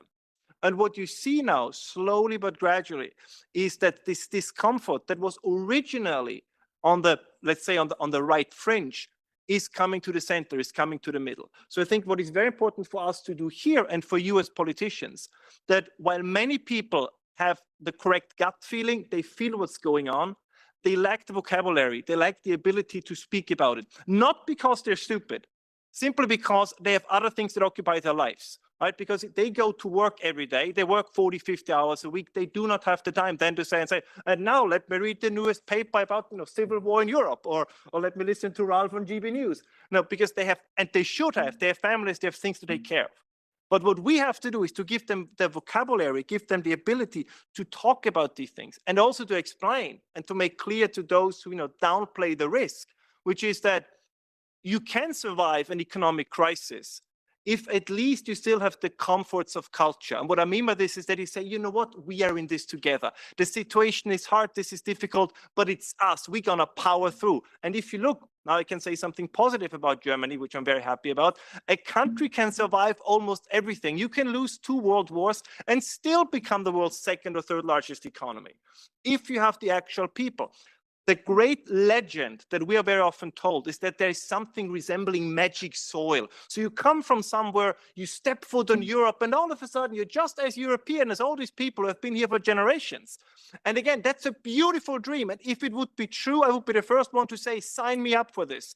But of course, it is not true. At the end of the day, a country is its people. And if we want Germany, Austria, France, and the UK to be more than just a name on a map, right? What needs to be preserved is the people that made these countries. As I said, yes, they will be different than they were 200 years ago, but they will still be recognizably German. They will still be recognizably Italian. They will still be recognizably French. Now, I consider myself a nationalist. I know this is a very dirty word, but let me tell you what I mean by this. This is at least the way how I explain it, because the argument you very often hear is that people say, oh, you're a nationalist, so you hate everybody else. This is about as stupid as saying, I love my mother, and then somebody says, oh, you hate everybody else's mother. On the contrary, because I love my nation, my country, and my culture, I understand if others love theirs as well. And I think the world is going to be a worse place without Italians. It's going to be a worse place without the French. It's going to be a worse place without the English. And dare I say, it's also going to be a worse place without the Irish. So this is what we, again, the argument is that the true multiculturalists are actually the nationalists, because we understand that cultures are different, and that makes them interesting, that makes them worth preserving, that makes the world an interesting and exciting place. Once again, the great lie is that on the one hand, we are told to be more diverse. And if we say, well, this diversity doesn't really work, we're told, what you're talking about, we're all the same. So which one is it? So there's a direct conflict with reality. Like the argument that is being made by the other side is not even internally logically coherent. Sorry, I have to speak slower. And once I'm getting worked up, it's very difficult. Now, that being said, there's just one more point I really want to make, because this is something we have not talked about as much so far, which is that we are in a multicultural society, and I think there are three distinct cultures that are in conflict. And for lack of a better kind of framework, I like to define them as pre-modern cultures, modern cultures, and postmodern cultures. And in my opinion, right, these three cultures cannot peacefully coexist, and it is the clash between those three that is tearing Western civilization apart from within. The pre-modern cultures are organized around kinship, pride, tribe, and clan. And I want to give a concrete example. I'm sure some of you have followed the events in Minneapolis, in Minnesota, in the United States. Now, what I found very interesting, there was a mayoral election, and there was a significant chance that a candidate with a Somali background was going to win this election. Ultimately, he lost. Now, it turned out the reason why he lost was not because the Somalis did not vote for him. It was because he was from the wrong tribe of Somalis. So people say, no, because for them, the very concept of simply being Somali does not exist. You might be a Somali, but what's more important is from which tribe are you? And this is what we see in more and more places in the West. Now, we talked before about the growth of organized crime. Again, this is something that is arranged and organized around family structures. There was, when Der Spiegel, a German weekly newspaper, still was something you could actually read, and they did actual investigative reporting. A couple of years ago, they had a wonderful is the wrong term, they had an interesting investigative piece about the clans in Berlin. And there's its organized crime that directly overlaps with clan and family structures. Because for many of those people, and I don't begrudge them that, but it has no place in our societies. Listen, if the United Arab Emirates, Qatar, if they want to be organized along family lines, be my guest, good for them, but it's not working in our societies. The loyalty, if you want, in a modern Western state is supposed to be to your nation. And this is another, I think, very important argumentative tool for you, that the nationalists are not the reactionaries, they're actually the moderns. The modern world as we know it was built on the concept of nationalism. A meritocratic society is only possible if you can pick the best from your society, and it doesn't matter to you whether or not that person is your brother, your cousin, or whatever. But if we say, no, actually, it's enough if we are from the same country, if we speak the same language, if we share the same culture. And now comes the third group. I'm sure we're going to talk about this in greater detail, but this is something we must not forget. So we got the pre-moderns, they come mainly via migration. Then we got the moderns, which I would say is us, and then we got the postmoderns. And that is what I would define as the modern left. And what we experience at the moment is an alliance between the pre-moderns and the postmoderns. Because they don't have any allegiance to the nation. They don't have any allegiance to history. They don't like the great narrative. They mock the great narrative. They think it's ridiculous, which is why they deface a statue of Winston Churchill in the UK, which is why they say that Christopher Columbus was terrible, which is why they want to rename every street with every historical figure, why you cannot admire Frederick the Great or Joseph II or you name it, by the very idea that there might have been great men and women in history is something they reject, because that means there could be role models. That means that your nation and your country could be more than just an endless flow of history with no meaning. And I deliberately said men and women, because as an Austrian, I'm very fond of Marie-Therese. I'm very fond of Queen Victoria. I'm very fond of Elizabeth I. So there's even not a gender gap in this respect. And I think this is something we cannot ignore, because we talked about organized crime. If the streets are controlled by the pre-moderns, but media, culture, and the universities are controlled by the postmoderns, then what exactly is left for us? I want to conclude with this one, what I consider biggest mistakes that was done by the right in the past, and we must not repeat this mistake. There was the very strong belief that whenever there is an election, as long as people vote for the right-wing party, that's it. So we need to focus on politics. That's everything that matters. So we ignored culture. We ignored the universities. We ignored the media. We ignored everything that shapes the next generation, that shapes young people, that shapes the very waters in which we swim. And all of a sudden, and I can just recommend everybody does it, viewpoints and opinions that were completely mainstream 40, 60 years ago make you a neo-Nazi, right-wing, crazy fascist today.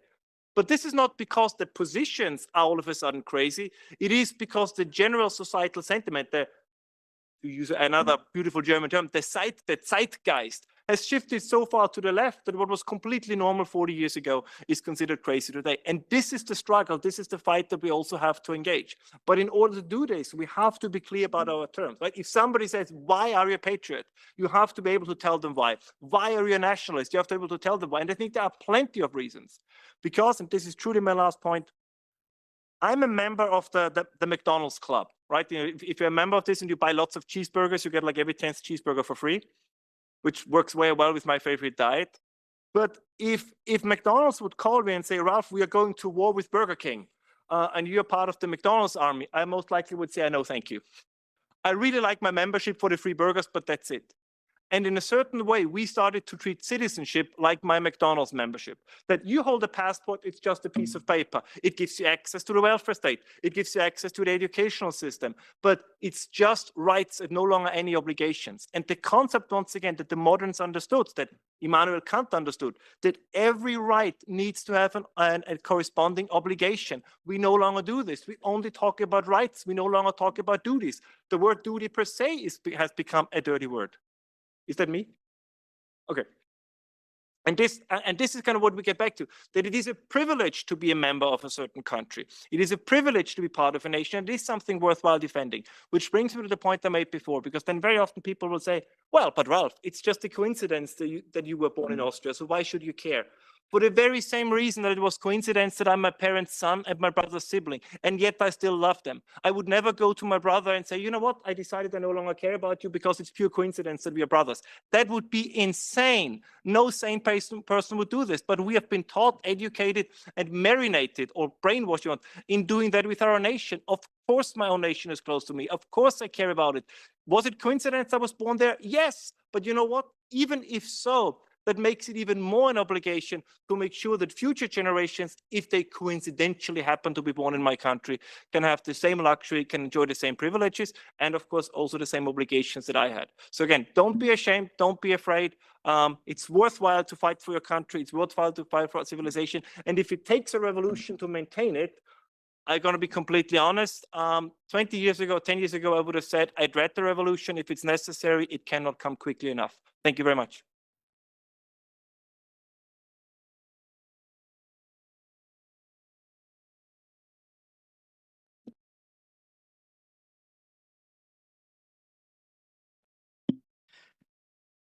Thank you so much, Ralph. This was also very, very interesting, and it reminds me of a book by the author Yoram Hassoni on national conservatism and the nation state. That the nation state is in fact a very real accomplishment by humanity. Moving away from the pre-modern societies of clans, tribes, kin, but also avoiding a top-down structure of empire. So it really is in accordance with the ways in which we can actually organize democracies. That is something that we should continue to discuss and to debate. And thank you so much for these thought-provoking remarks of yours, very relevant remarks.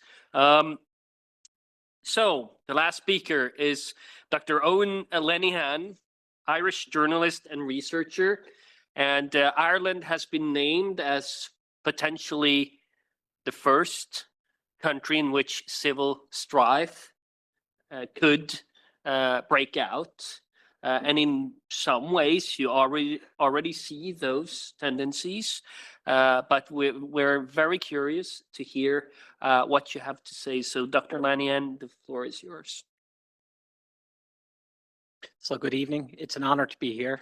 And as we started with Professor Betz, he said, that he believes Ireland will be the first country to go to full civil war.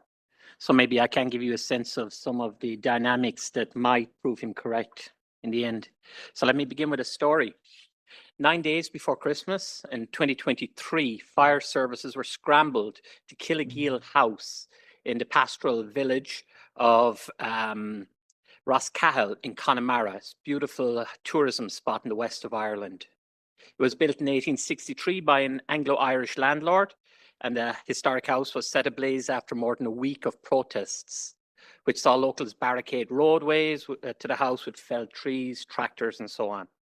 Word had spread throughout the village, close-knit community of 300 people, that 70 immigrant men of unknown origins were to be placed in a disused hotel under the government's International Protection Accommodation Scheme, IPAS. The next day, after the fire, Ireland's Deputy Prime Minister, Micheál Martin, denounced the burning. He tweeted out, quote, "There is never any excuse or place for violence, hatred, or intimidation. Those responsible for this criminal act do not speak for their community or the country."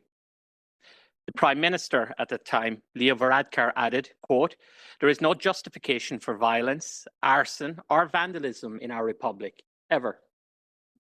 Now, as defiant as Varadkar and Martin were in the wake of this Killigeel House burning, a simple fact remained. Killigeel House had survived the ravages of the Irish War of Independence, the Irish Civil War, which saw 300 Anglo-Irish landlord houses burnt out.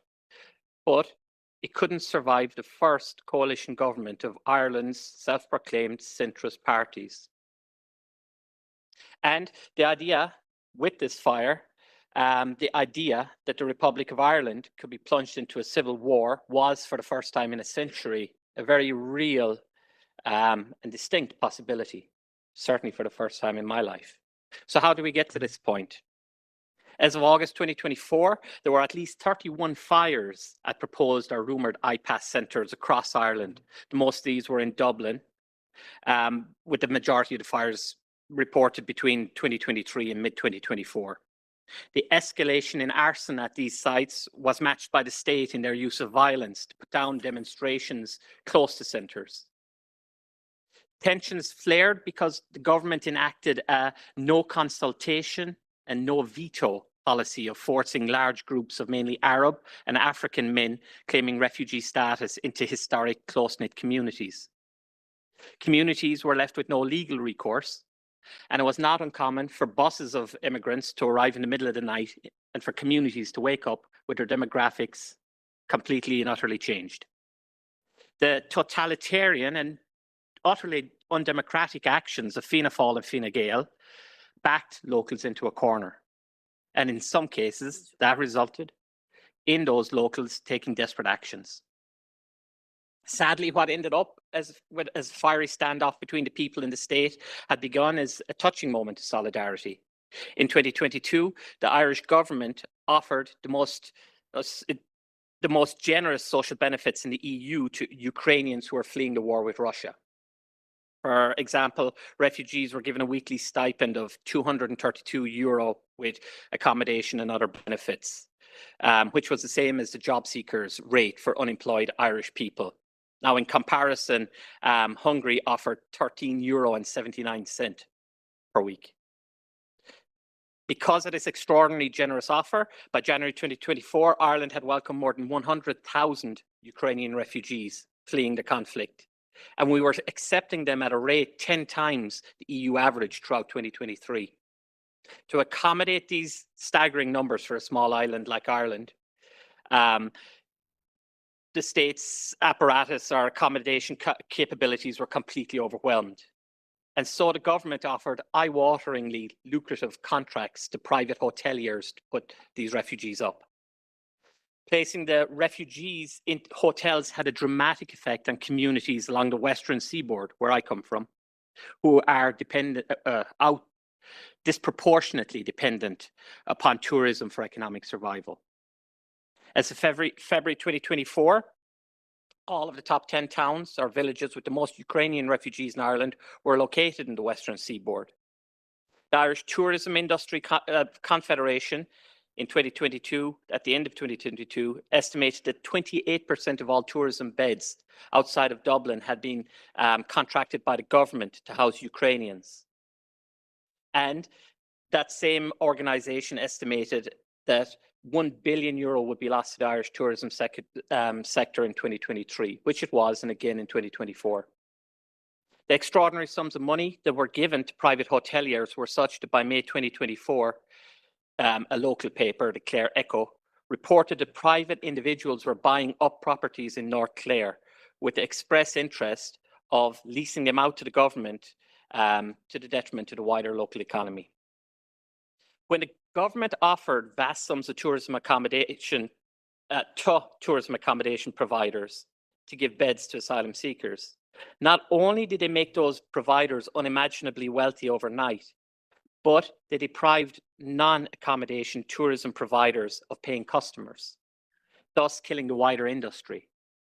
And this put unimaginable financial strain on people in towns like Lisdoonvarna in my home county, where the economy is largely based around summer tourism, like food, drink, entertainment, sightseeing, and shopping, so on. These were completely killed. It created an entirely new class system also, with pockets of extreme wealth and extreme subsistence overnight.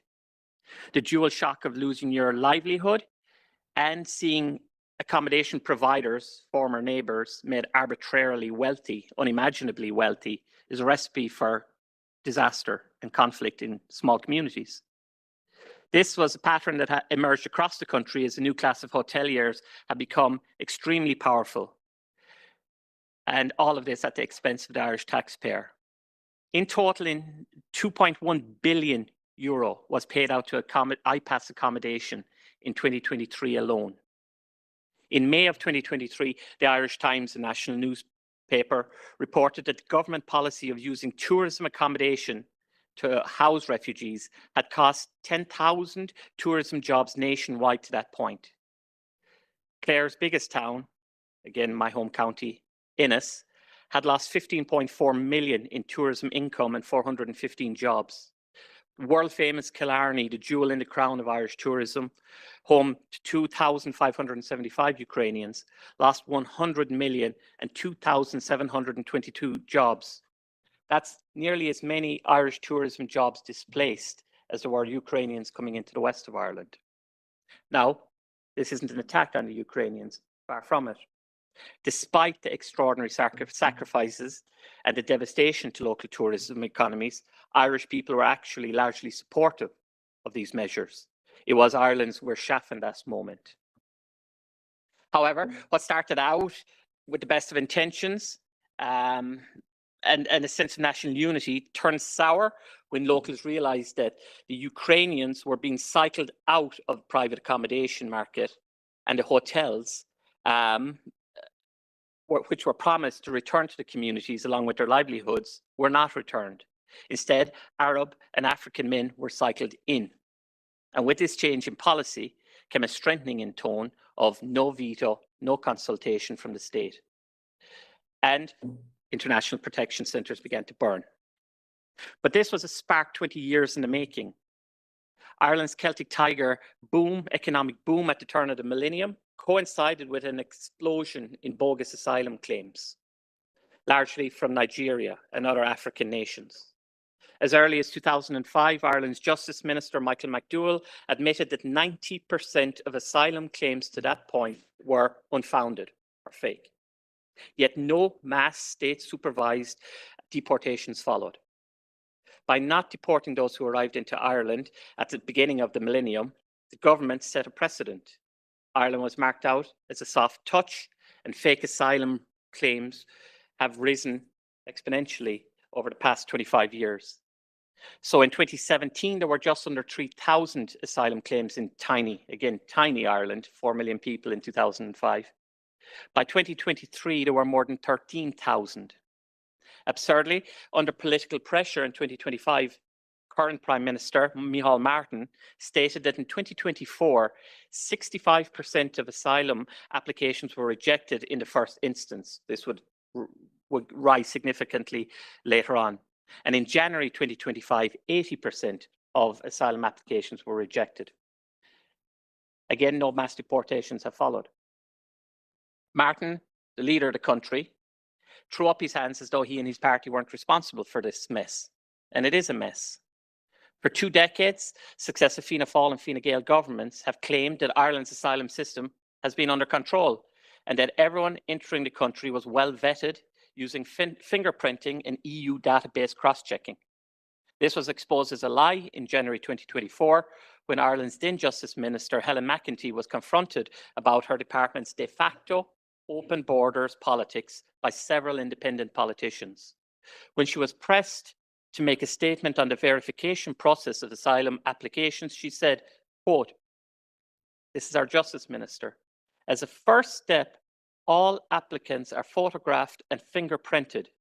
These fingerprints are then checked against the Eurodac database." And many of you will know Eurodac is an EU-wide immigration database which stores the fingerprints of asylum applicants, so it can be cross-checked to see who has crossed borders illegally. However, one of the few investigative journalists in Ireland, Niamh Eoin, followed up on the Justice Minister's claims and found that between 2015 and 2023, no Irish authority had ever accessed Eurodac for the purposes of investigating serious crime. When another independent minister asked how many asylum applicants' fingerprints were checked against Europol, she responded that the Irish police do not input asylum claimants' fingers into Europol. The point is, no meaningful vetting of asylum claimants to Ireland have been performed in the past 20 years. And it gets even worse than that. It further transpired in 2022 and 2023 alone. Nearly 9,000 individuals presented at Dublin airport seeking asylum with no or falsified documents, with only one case being prosecuted. And in those same years, 2022 and 2023, the majority of asylum claims, 27,000 in total, came from non-EU countries, predominantly Africa. And again, when pushed, the Justice Minister admitted that no meaningful background checks were carried out on non-EU applicants either. Again, to quote her, "It would be in breach of our responsibilities in respect of refugee protection to contact the consular authorities, as doing so may have the consequence of making such authorities aware of an applicant's presence in the state and their claim for international protection." These exchanges simply proved what many Irish had long suspected. Ireland is a de facto open border state. And the masses of single men who have been forced into small, ancient, close-knit communities around Ireland are entirely unvetted and entirely unknown entities. Despite this, successive leaders, beginning with then Prime Minister Leo Varadkar, adopted this ruthless policy of no consultation with local communities and no veto on behalf of the communities when busing these immigrants in with drop-offs, as I said, often happening in the dead of night. Now, these are the circumstances that have led to violent confrontations in towns such as Newtown, Mount Kennedy, where police pepper sprayed and baton charged locals, as well as in Clonmel and Coolock.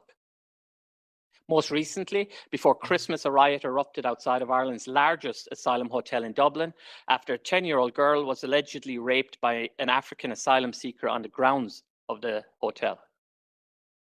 When an Algerian immigrant stabbed a 3-year-old outside a school in central Dublin in November 2023, it ignited a riot which saw mass civil disobedience, buses and police vehicles set alight, and scenes previously thought unimaginable. And I had certainly witnessed nothing like it in my lifetime.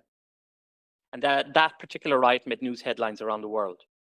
So if Ireland was then to descend into a kinetic civil war or an outpouring of mass civil disobedience, I would say this, Professor Betz, it's undoubtedly that, in my mind, it'll be sparked by the authoritarianism of Fianna Fáil and Fine Gael enforcing unknown and unvetted men that they know are making false asylum claims into small, close-knit communities.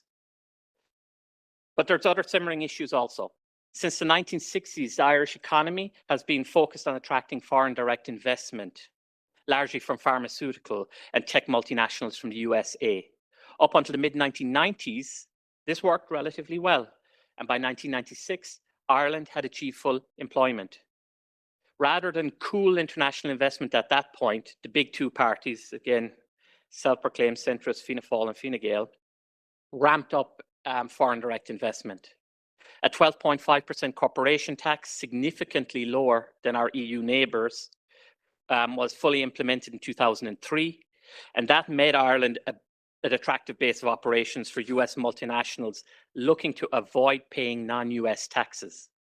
The demand for jobs skyrocketed, and to meet it, successive governments imported over 1 million people between 2000 and 2025, turning Ireland from one of Europe's most homogenous countries into one in which almost 1/4 of all people are now born overseas, all in the space of just 25 years.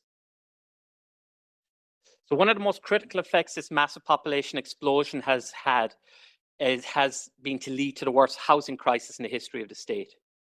At present, 40% of employed, not unemployed, not general, 40% of employed young Irish people between the ages of 20 and 35 live in their parental home.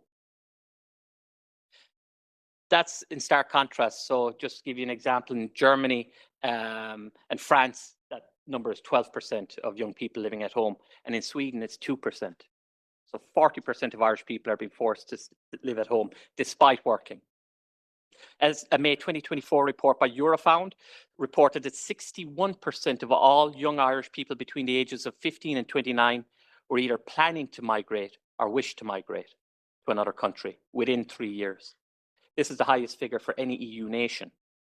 So Irish young people, more than any other EU nation, want out of their home country.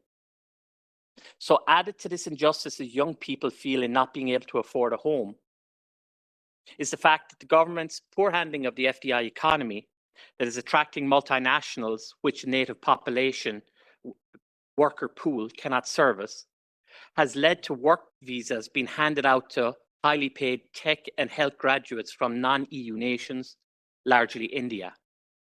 Official statistics show that Ireland is importing Indians at a rate of about 2,000 per month. Again, tiny Ireland, many of them going into highly paid tech and health jobs. As such, they are able to have their pick of properties in Ireland's urban areas, while working Irish are locked up in their childhood bedrooms. Fianna Fáil and Fine Gael have imported a ready-made Indian upper middle class who take up a privileged position in Irish society immediately upon entering the country. They are currently arriving in such numbers that aside from becoming an instant elite in Irish society, they'll feel no pressure to integrate into Irish society because they can form self-sustaining micro-communities. And this is a recipe for resentment and long-term ethnic tensions. At present, there's a growing sense amongst Irish people that government is firmly on the side of immigrants who they need to keep their FDI economic expansion afloat. And as people grow more vocal in their opposition to mass immigration, with polls consistently showing that at least 70% of the population of Ireland want a reduction in immigration, the government responds by clamping down on online speech and supposed hate crimes. So, to get to the point, will the Irish rise up in violent rebellion against the state? Unlikely. And here's why. Ireland has remained docile and passive during the past two, and I should say outside of a spark caused by reckless immigration policies. I'm talking now more long-term, perhaps. Ireland has remained docile and passive during the past 2 decades of change, and the biggest reason for this is immigration. More than 1 million Irish people have left the nation since the foundation of the state. Immigration has always been Fianna Fáil and Fine Gael's emergency relief valve in tough economic times. During the 1950s, after Eamon de Valera's failed protectionist experiment, and again in the 1980s after a failure to adapt to global recession, and again after the collapse of the Celtic Tiger and our bailout by the European Commission, the IMF, and the European Central Bank in 2010, waves of young Irish people left for familiar territory in the UK, Canada, Australia, and America. That exodus of young, virile, and energetic people siphons off the anger that they take with them. The anger at being let down by poor economic management, by Fianna Fáil and Fine Gael, the anger of being forced to leave their communities and nation, the anger being seen as disposable. There cannot be a kinetic civil war in Ireland while its youngest and most virile are forced abroad generation after generation.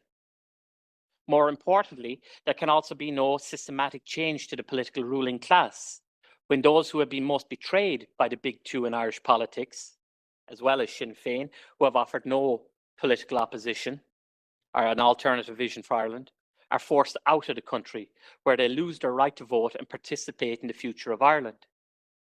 Ireland's most energetic, angry, and conscious of the problems facing the nation are forced to either forget Ireland entirely or simmer angrily abroad.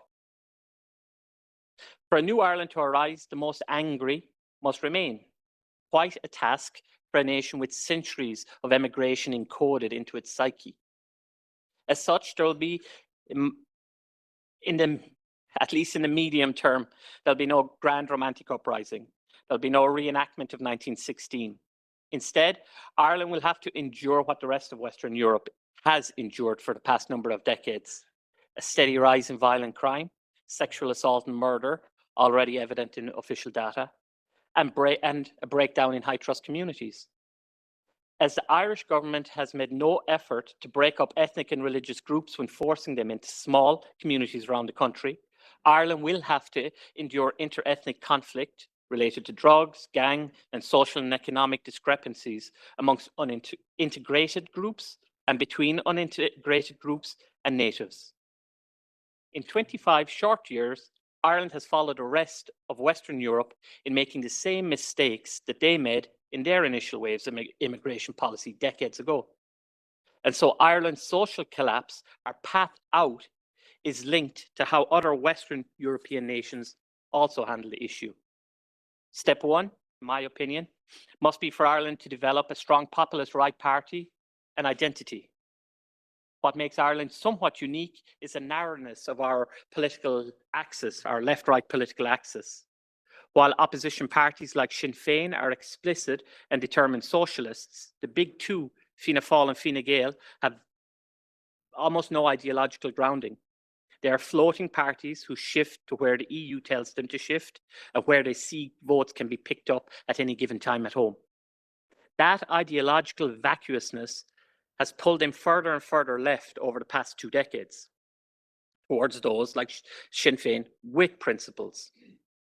A recently released analysis of party manifestos in Ireland's political parties, how Ireland voted 2024, found that all major parties are left-wing in Ireland, with the editor of that, Professor Eoin O'Malley, stating that Ireland's political landscape was, quote, among Europe's most left-wing. Ireland then needs a populist right party and a movement in the style of Sweden Democrats and her successful cousins in France, in Germany, Hungary, Italy, and elsewhere. Ireland needs to establish a right-wing beachhead in Europe's most left-wing nation. It is the only deterrent against Ireland's social decline and possible descent into civil war.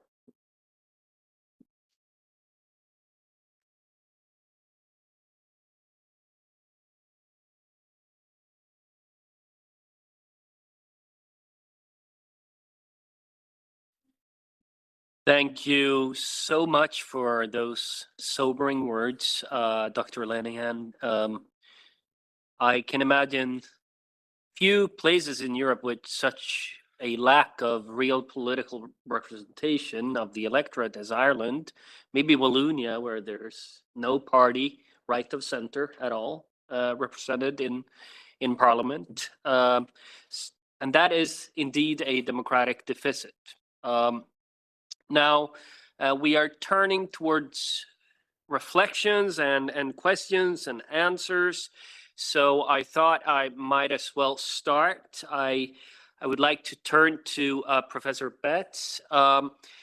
Yesterday, the Swedish government and the Sweden Democrats announced a sharp tightening of residence permit rules. From now on, a person's conduct and lifestyle, including links to criminal networks, even without conviction, antisocial behavior, benefit fraud, violent extremism, or organized crime, will be decisive for both granting and revoking permits. Obviously, this is an attempt to remove foreign nationals who threaten public order. Enforcing such a policy requires the state to maintain its monopoly on violence. Given the situation in Britain today, with strong parallel societies and accumulated violence capital in certain immigrant communities in areas like parts of Bradford, districts of Birmingham, Tower Hamlets, where we've seen grooming scandals, riots, and repeated breakdowns in police control. Do you believe that any British government could actually implement and sustain measures like these?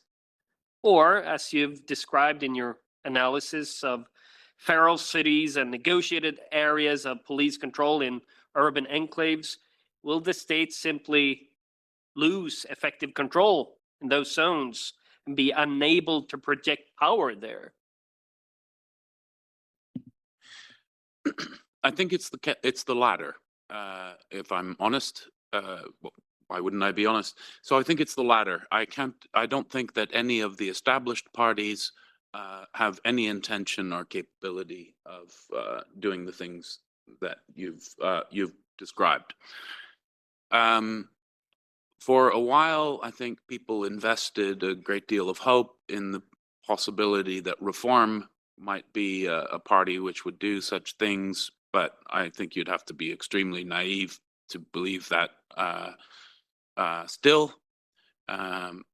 There is some question, of course, around the new movement under Rupert Lowe's Restore movement, whether it can perform that role. Certainly, if you were simply to judge on the basis of the things that Rupert Lowe says and his own personal performance, I think that would give you some, might give you some reason to think that it's possible. I rather suspect, though, it's probably too late for him to win, to organize to win the next election. I hope that's not the case, but I do have that feeling. And then also you have a different problem. Even if you get said government with this intention and the right ideas and the right people to implement it, you will have to fight the bureaucracy, which I imagine, which has considerable legal powers to subvert governments, to sabotage ministers, to wrap any government which attempted to play by the rules in so much regulation that they wouldn't get anything done. So I'm not hopeful. I think that the speed of politics in the UK is something like that of a London bus, and the speed of events is accelerating like an F-35 fighter jet off the deck of a US aircraft carrier. These things are not, so the problems are accelerating much more rapidly than I think there is potential in the existing political system to catch up, which ultimately leads to breakdown and all the things I've suggested and other panelists have mentioned.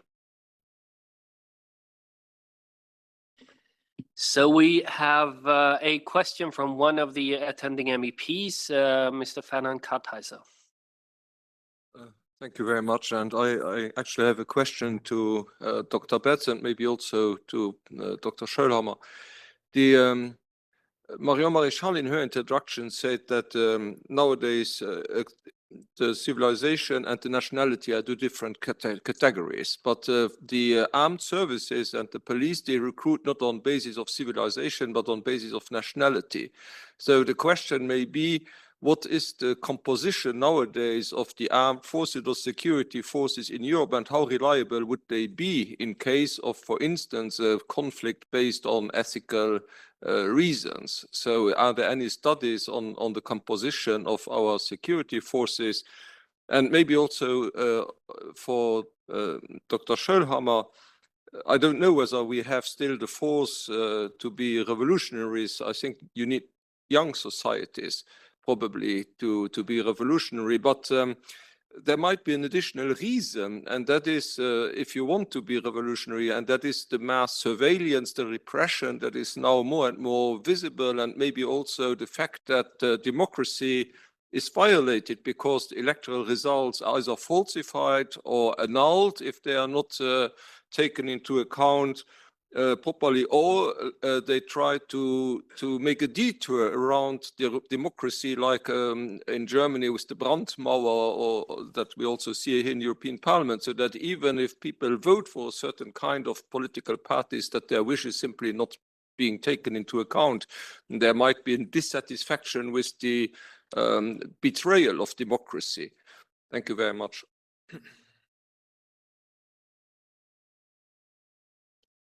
Okay, thank you very much. So the loyalty of the military, that is an excellent question. Hard to answer, but it seems to me, or to answer with any sort of precision, but I think some important things, for example, the open letter signed by a large number of retired French generals and many other military officers some years ago warning of civil war was a pretty good signal, I think, that of the mood of the professional military in that country.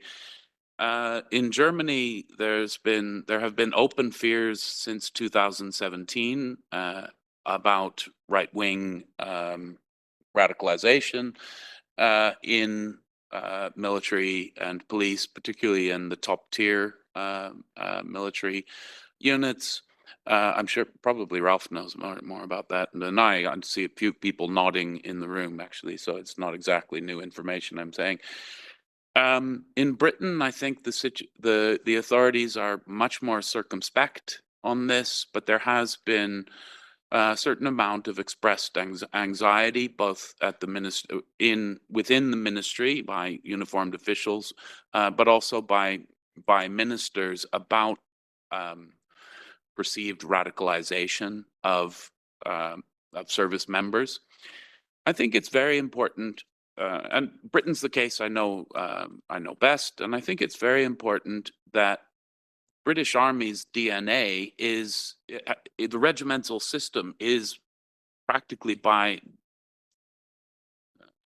it's fundamentally rooted in local identity,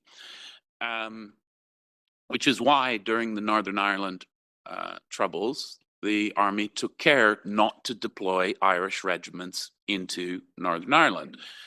And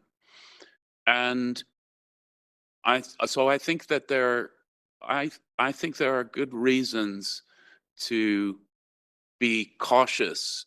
If you are kind of have the expectation that the army is going to be rock solid in support of the crown, I think you should maybe revisit that idea. I don't want to over dramatize the thing. There isn't the coup d'etat is not part of the British military's tradition, its métier, and I don't mean to suggest that it is, but it is comprised of people. It is an organization which is very rooted locally, and as all armies, has a very strong national ethos. Its rank and file is very clearly generated from communities who are the most anxious about the things that have been discussed. And so for all these reasons, I think if I was sitting in cabinet in any one of the countries discussed this afternoon, I would be very cautious about assuming that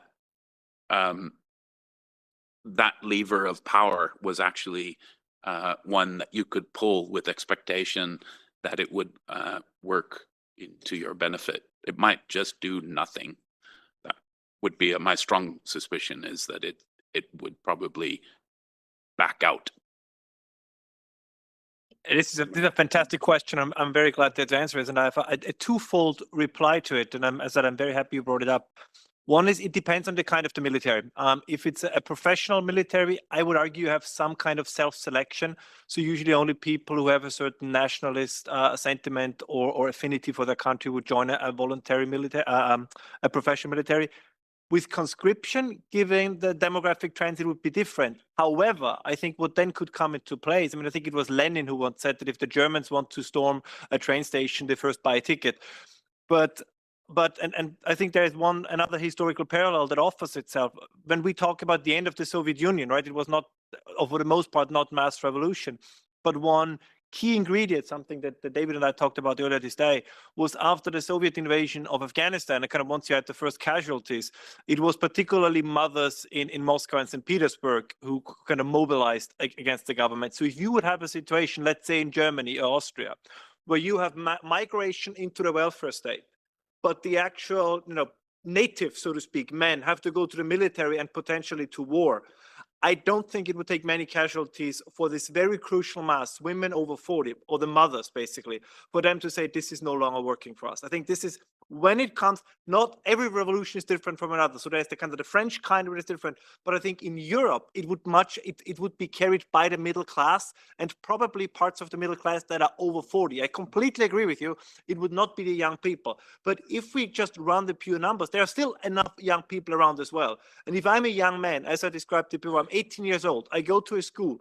where I'm the only person that is actually still Austrian. And then they tell me, the one guy who has a bad school, nobody speaks my language, and they say, you don't have to go to the front while the other guys can stay here because they don't have an Austrian passport. I think this is how you create, or even further, the potential revolutionary sentiment. So I think in a sense, what's happening in Germany could accelerate this trend, because then you actually do demand an obligation, a duty from the people.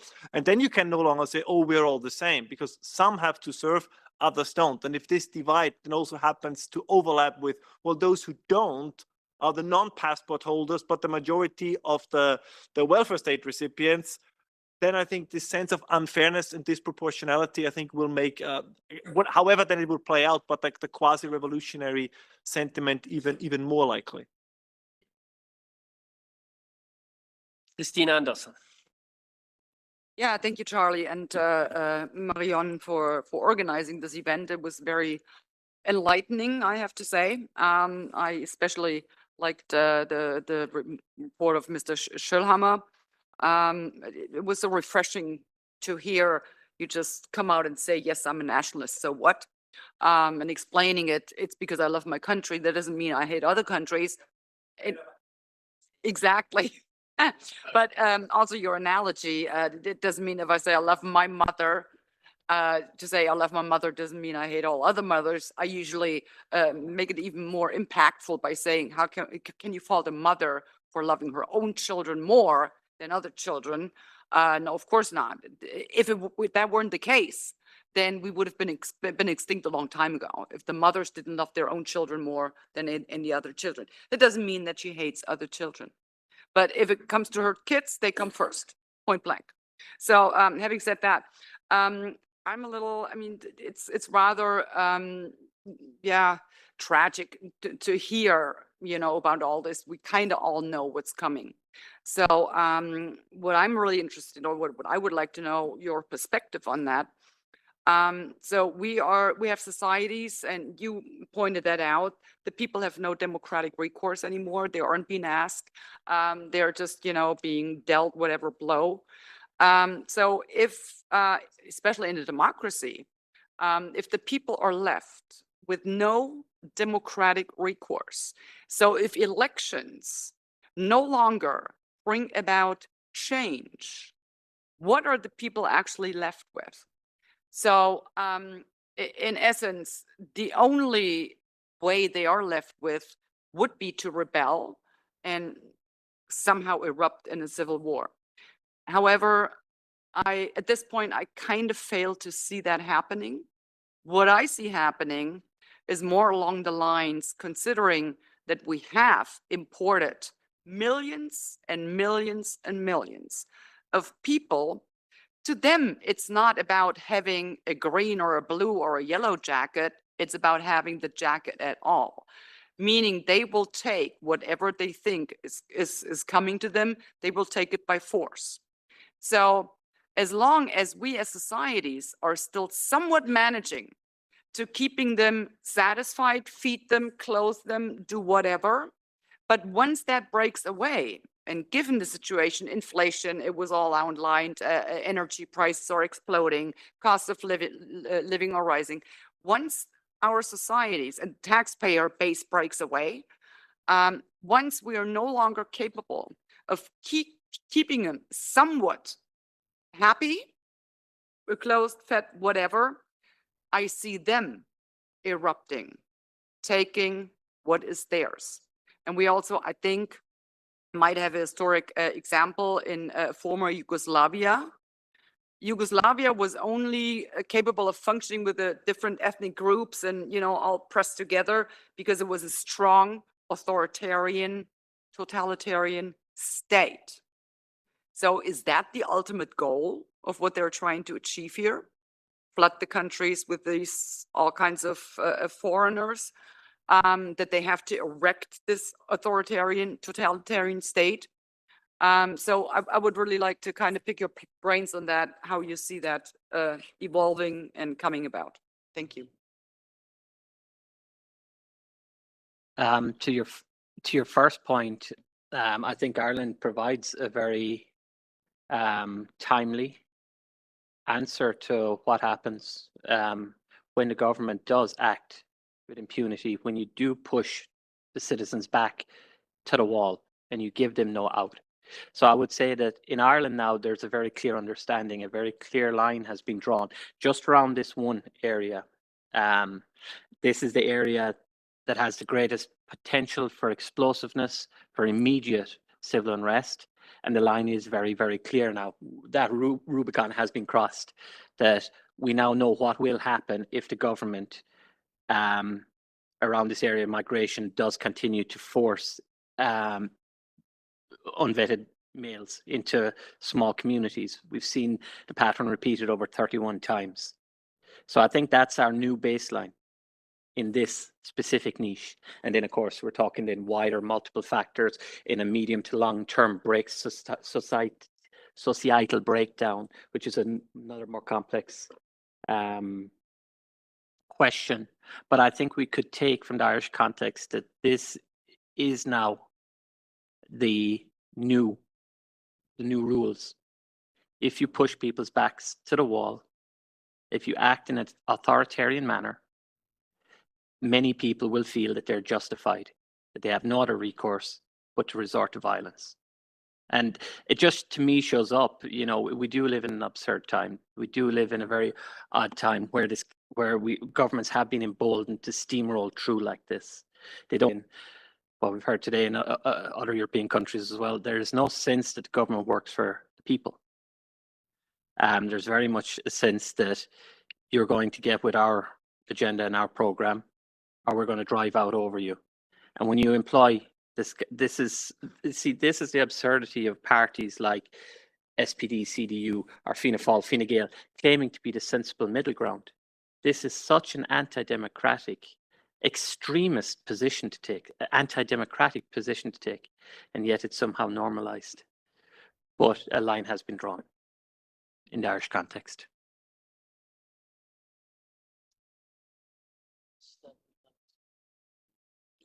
Just a very quick point. I agree with everything, but one which is very difficult for me because I don't want to say it, but there is, of course, a little bit of a problem with the people as well.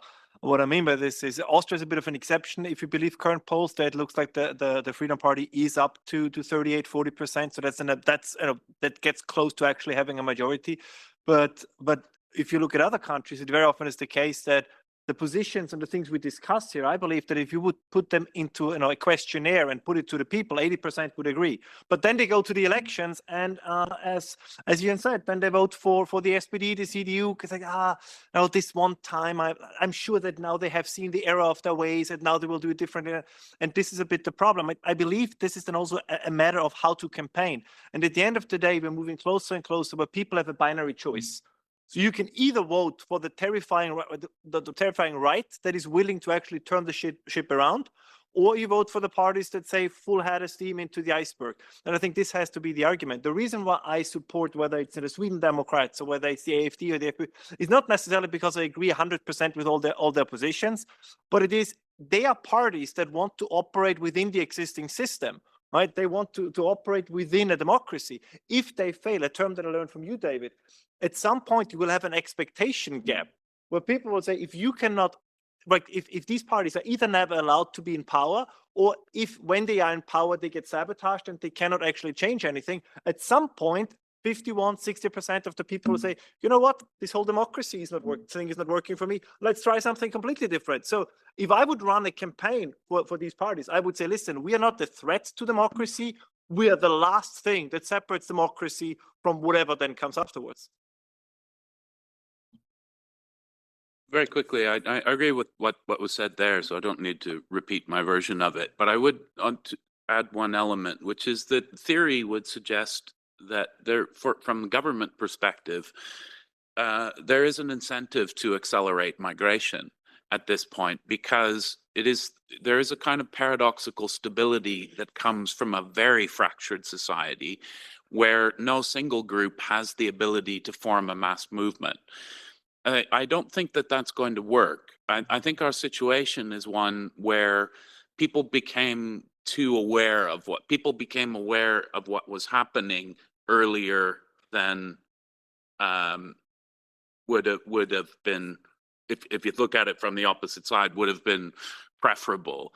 And as a result of which, you can sense people are waking up, they're seeing what is happening, and that now is then powering this sense of urgency, which we've heard a few times already, about that something has to be done, and it really has to be done now. So bottom line is, I can see it's perfectly plausible from a kind of cynical Machiavellian governmental perspective to say, okay, this situation is so dangerous, we need to put the pedal to the metal on migration so that these people can, there's no way it can possibly be changed, and you simply accept. But I don't think that's going to work at this stage. It happened too early, and there were too many signals in terms of, well, many mentioned terror attacks, of course, and it must be said that the rape gangs, just enormously important in that. It woke a lot of people up to a vision of the future that is all too plausible and that they desperately do not want. And I think when you're back, that is a good example of feeling you're back to the wall, stuck between a situation of doing nothing or simply accepting the absolutely intolerable. And people are getting there, and I think quick. All what was said leads to the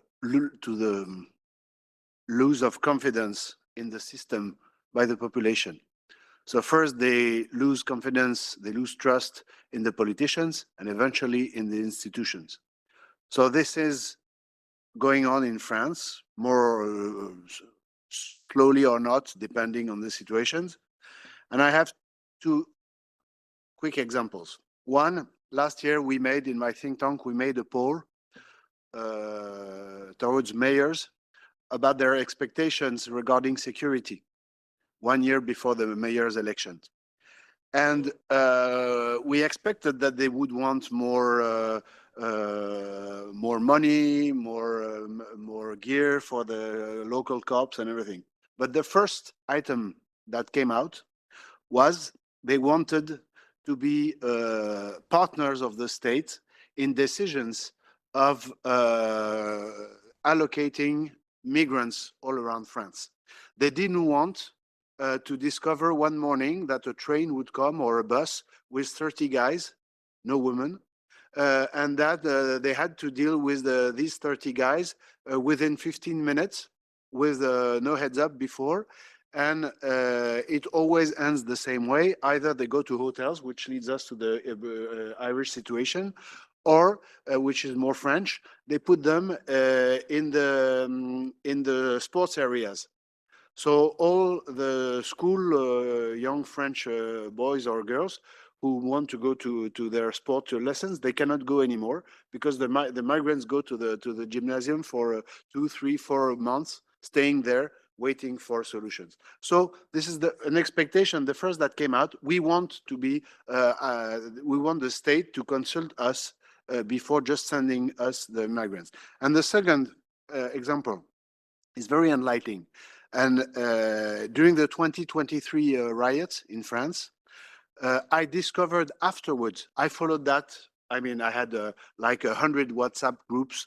I was in real time on everything. But there's something that I only discovered afterwards. It is that in many, many areas in France, once that the local police forces were overwhelmed within the 2 first days, after that it was better. But during the 2 first days, a lot of local police was overwhelmed. And things turned on that almost everywhere in France, some local guys from the population, sometimes 2 or 3 men, sometimes a little more, sometimes even 20 or 30, gathered like that spontaneously to go and to protect their belongings, to protect their cars on the parking lots, to protect their homes when they were attacked. And it was a spontaneous, it wasn't organized, it wasn't, but it happened. And a lot of local police told me, and they still tell me when I travel around France, that they were very surprised and happily surprised to see that part of the population, of course a small part, but a part of the population was coming alone, sometimes with their, hunting guns and things like that, just to help them. So I put this in the debate because it's also a way for the politicians to understand that when the population will be back against the wall, some will fall and cry, but some will rise and fight.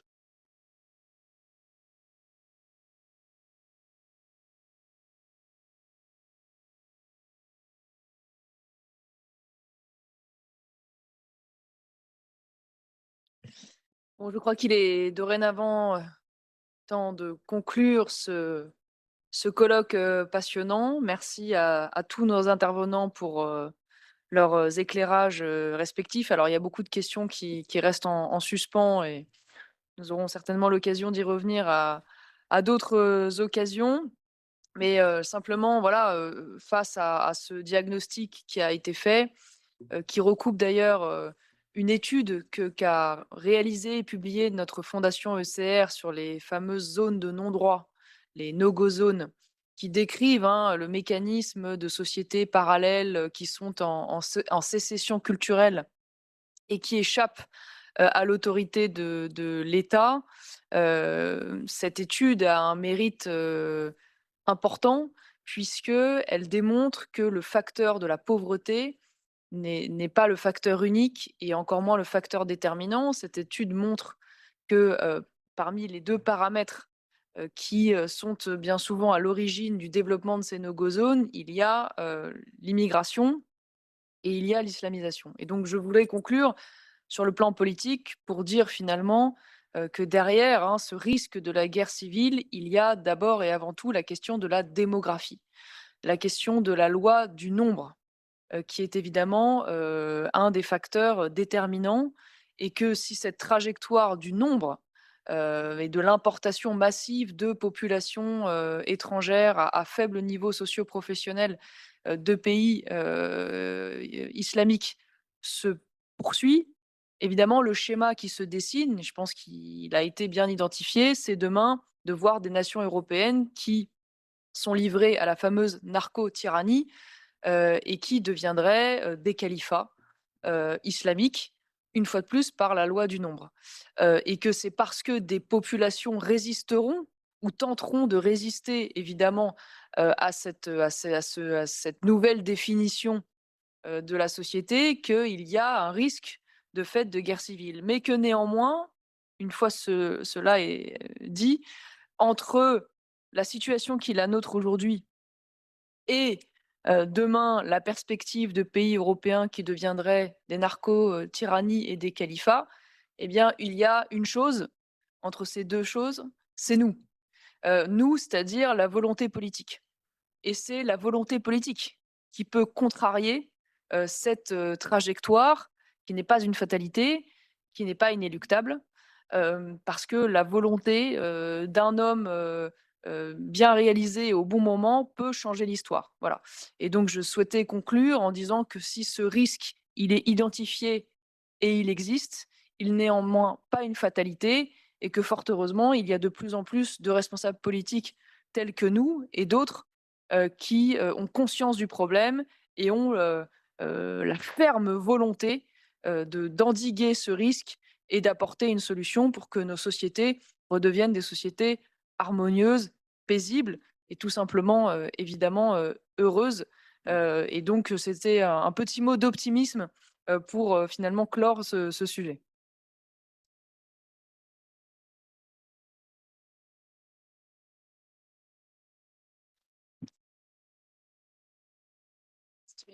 So, ladies and gentlemen, friends, colleagues, and the tens of thousands watching online, I want to end this afternoon by speaking from the heart, listening to Dr. Schoellhammer, Professor Betz, Dr. Lenihan, and Maitre de Montbrial has really moved me deeply. As I sat here and took it all in, I kept thinking back on the moment that I decided this event has to happen.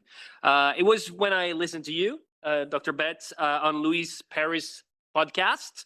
That was the moment I realized this topic is simply too important for us to shy away from out of fear of, let's say, political controversy, in order to just sleep walking through our normalcy bias into disaster.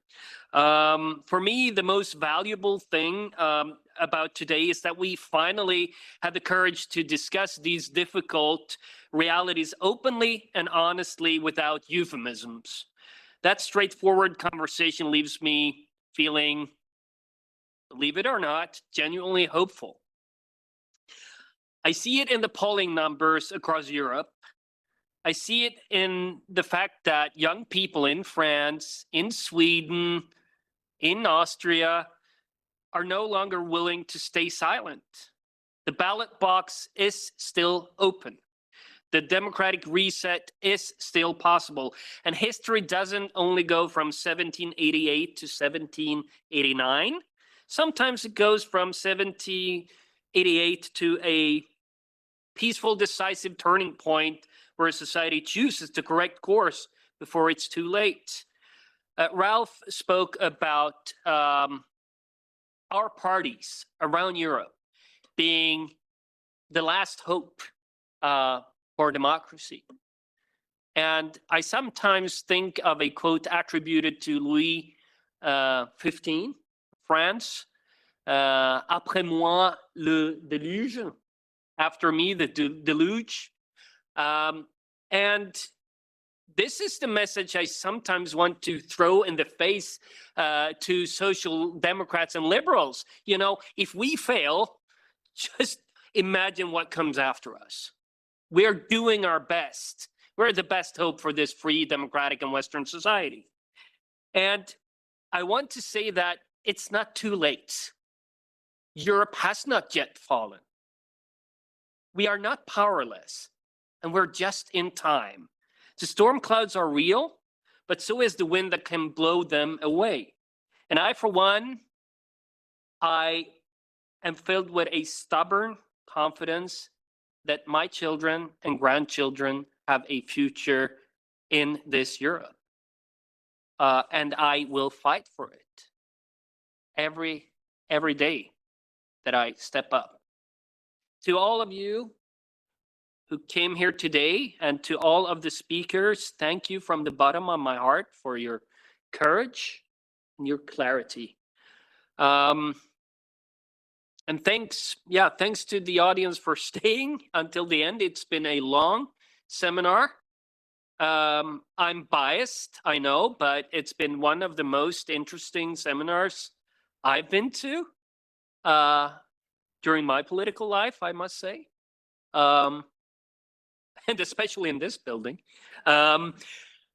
So I would like to end by encourage you to leave here not heavier but lighter, armed with truth and filled with determination. Thank you so much, and see you at the barricades, figuratively speaking. Thank you so much.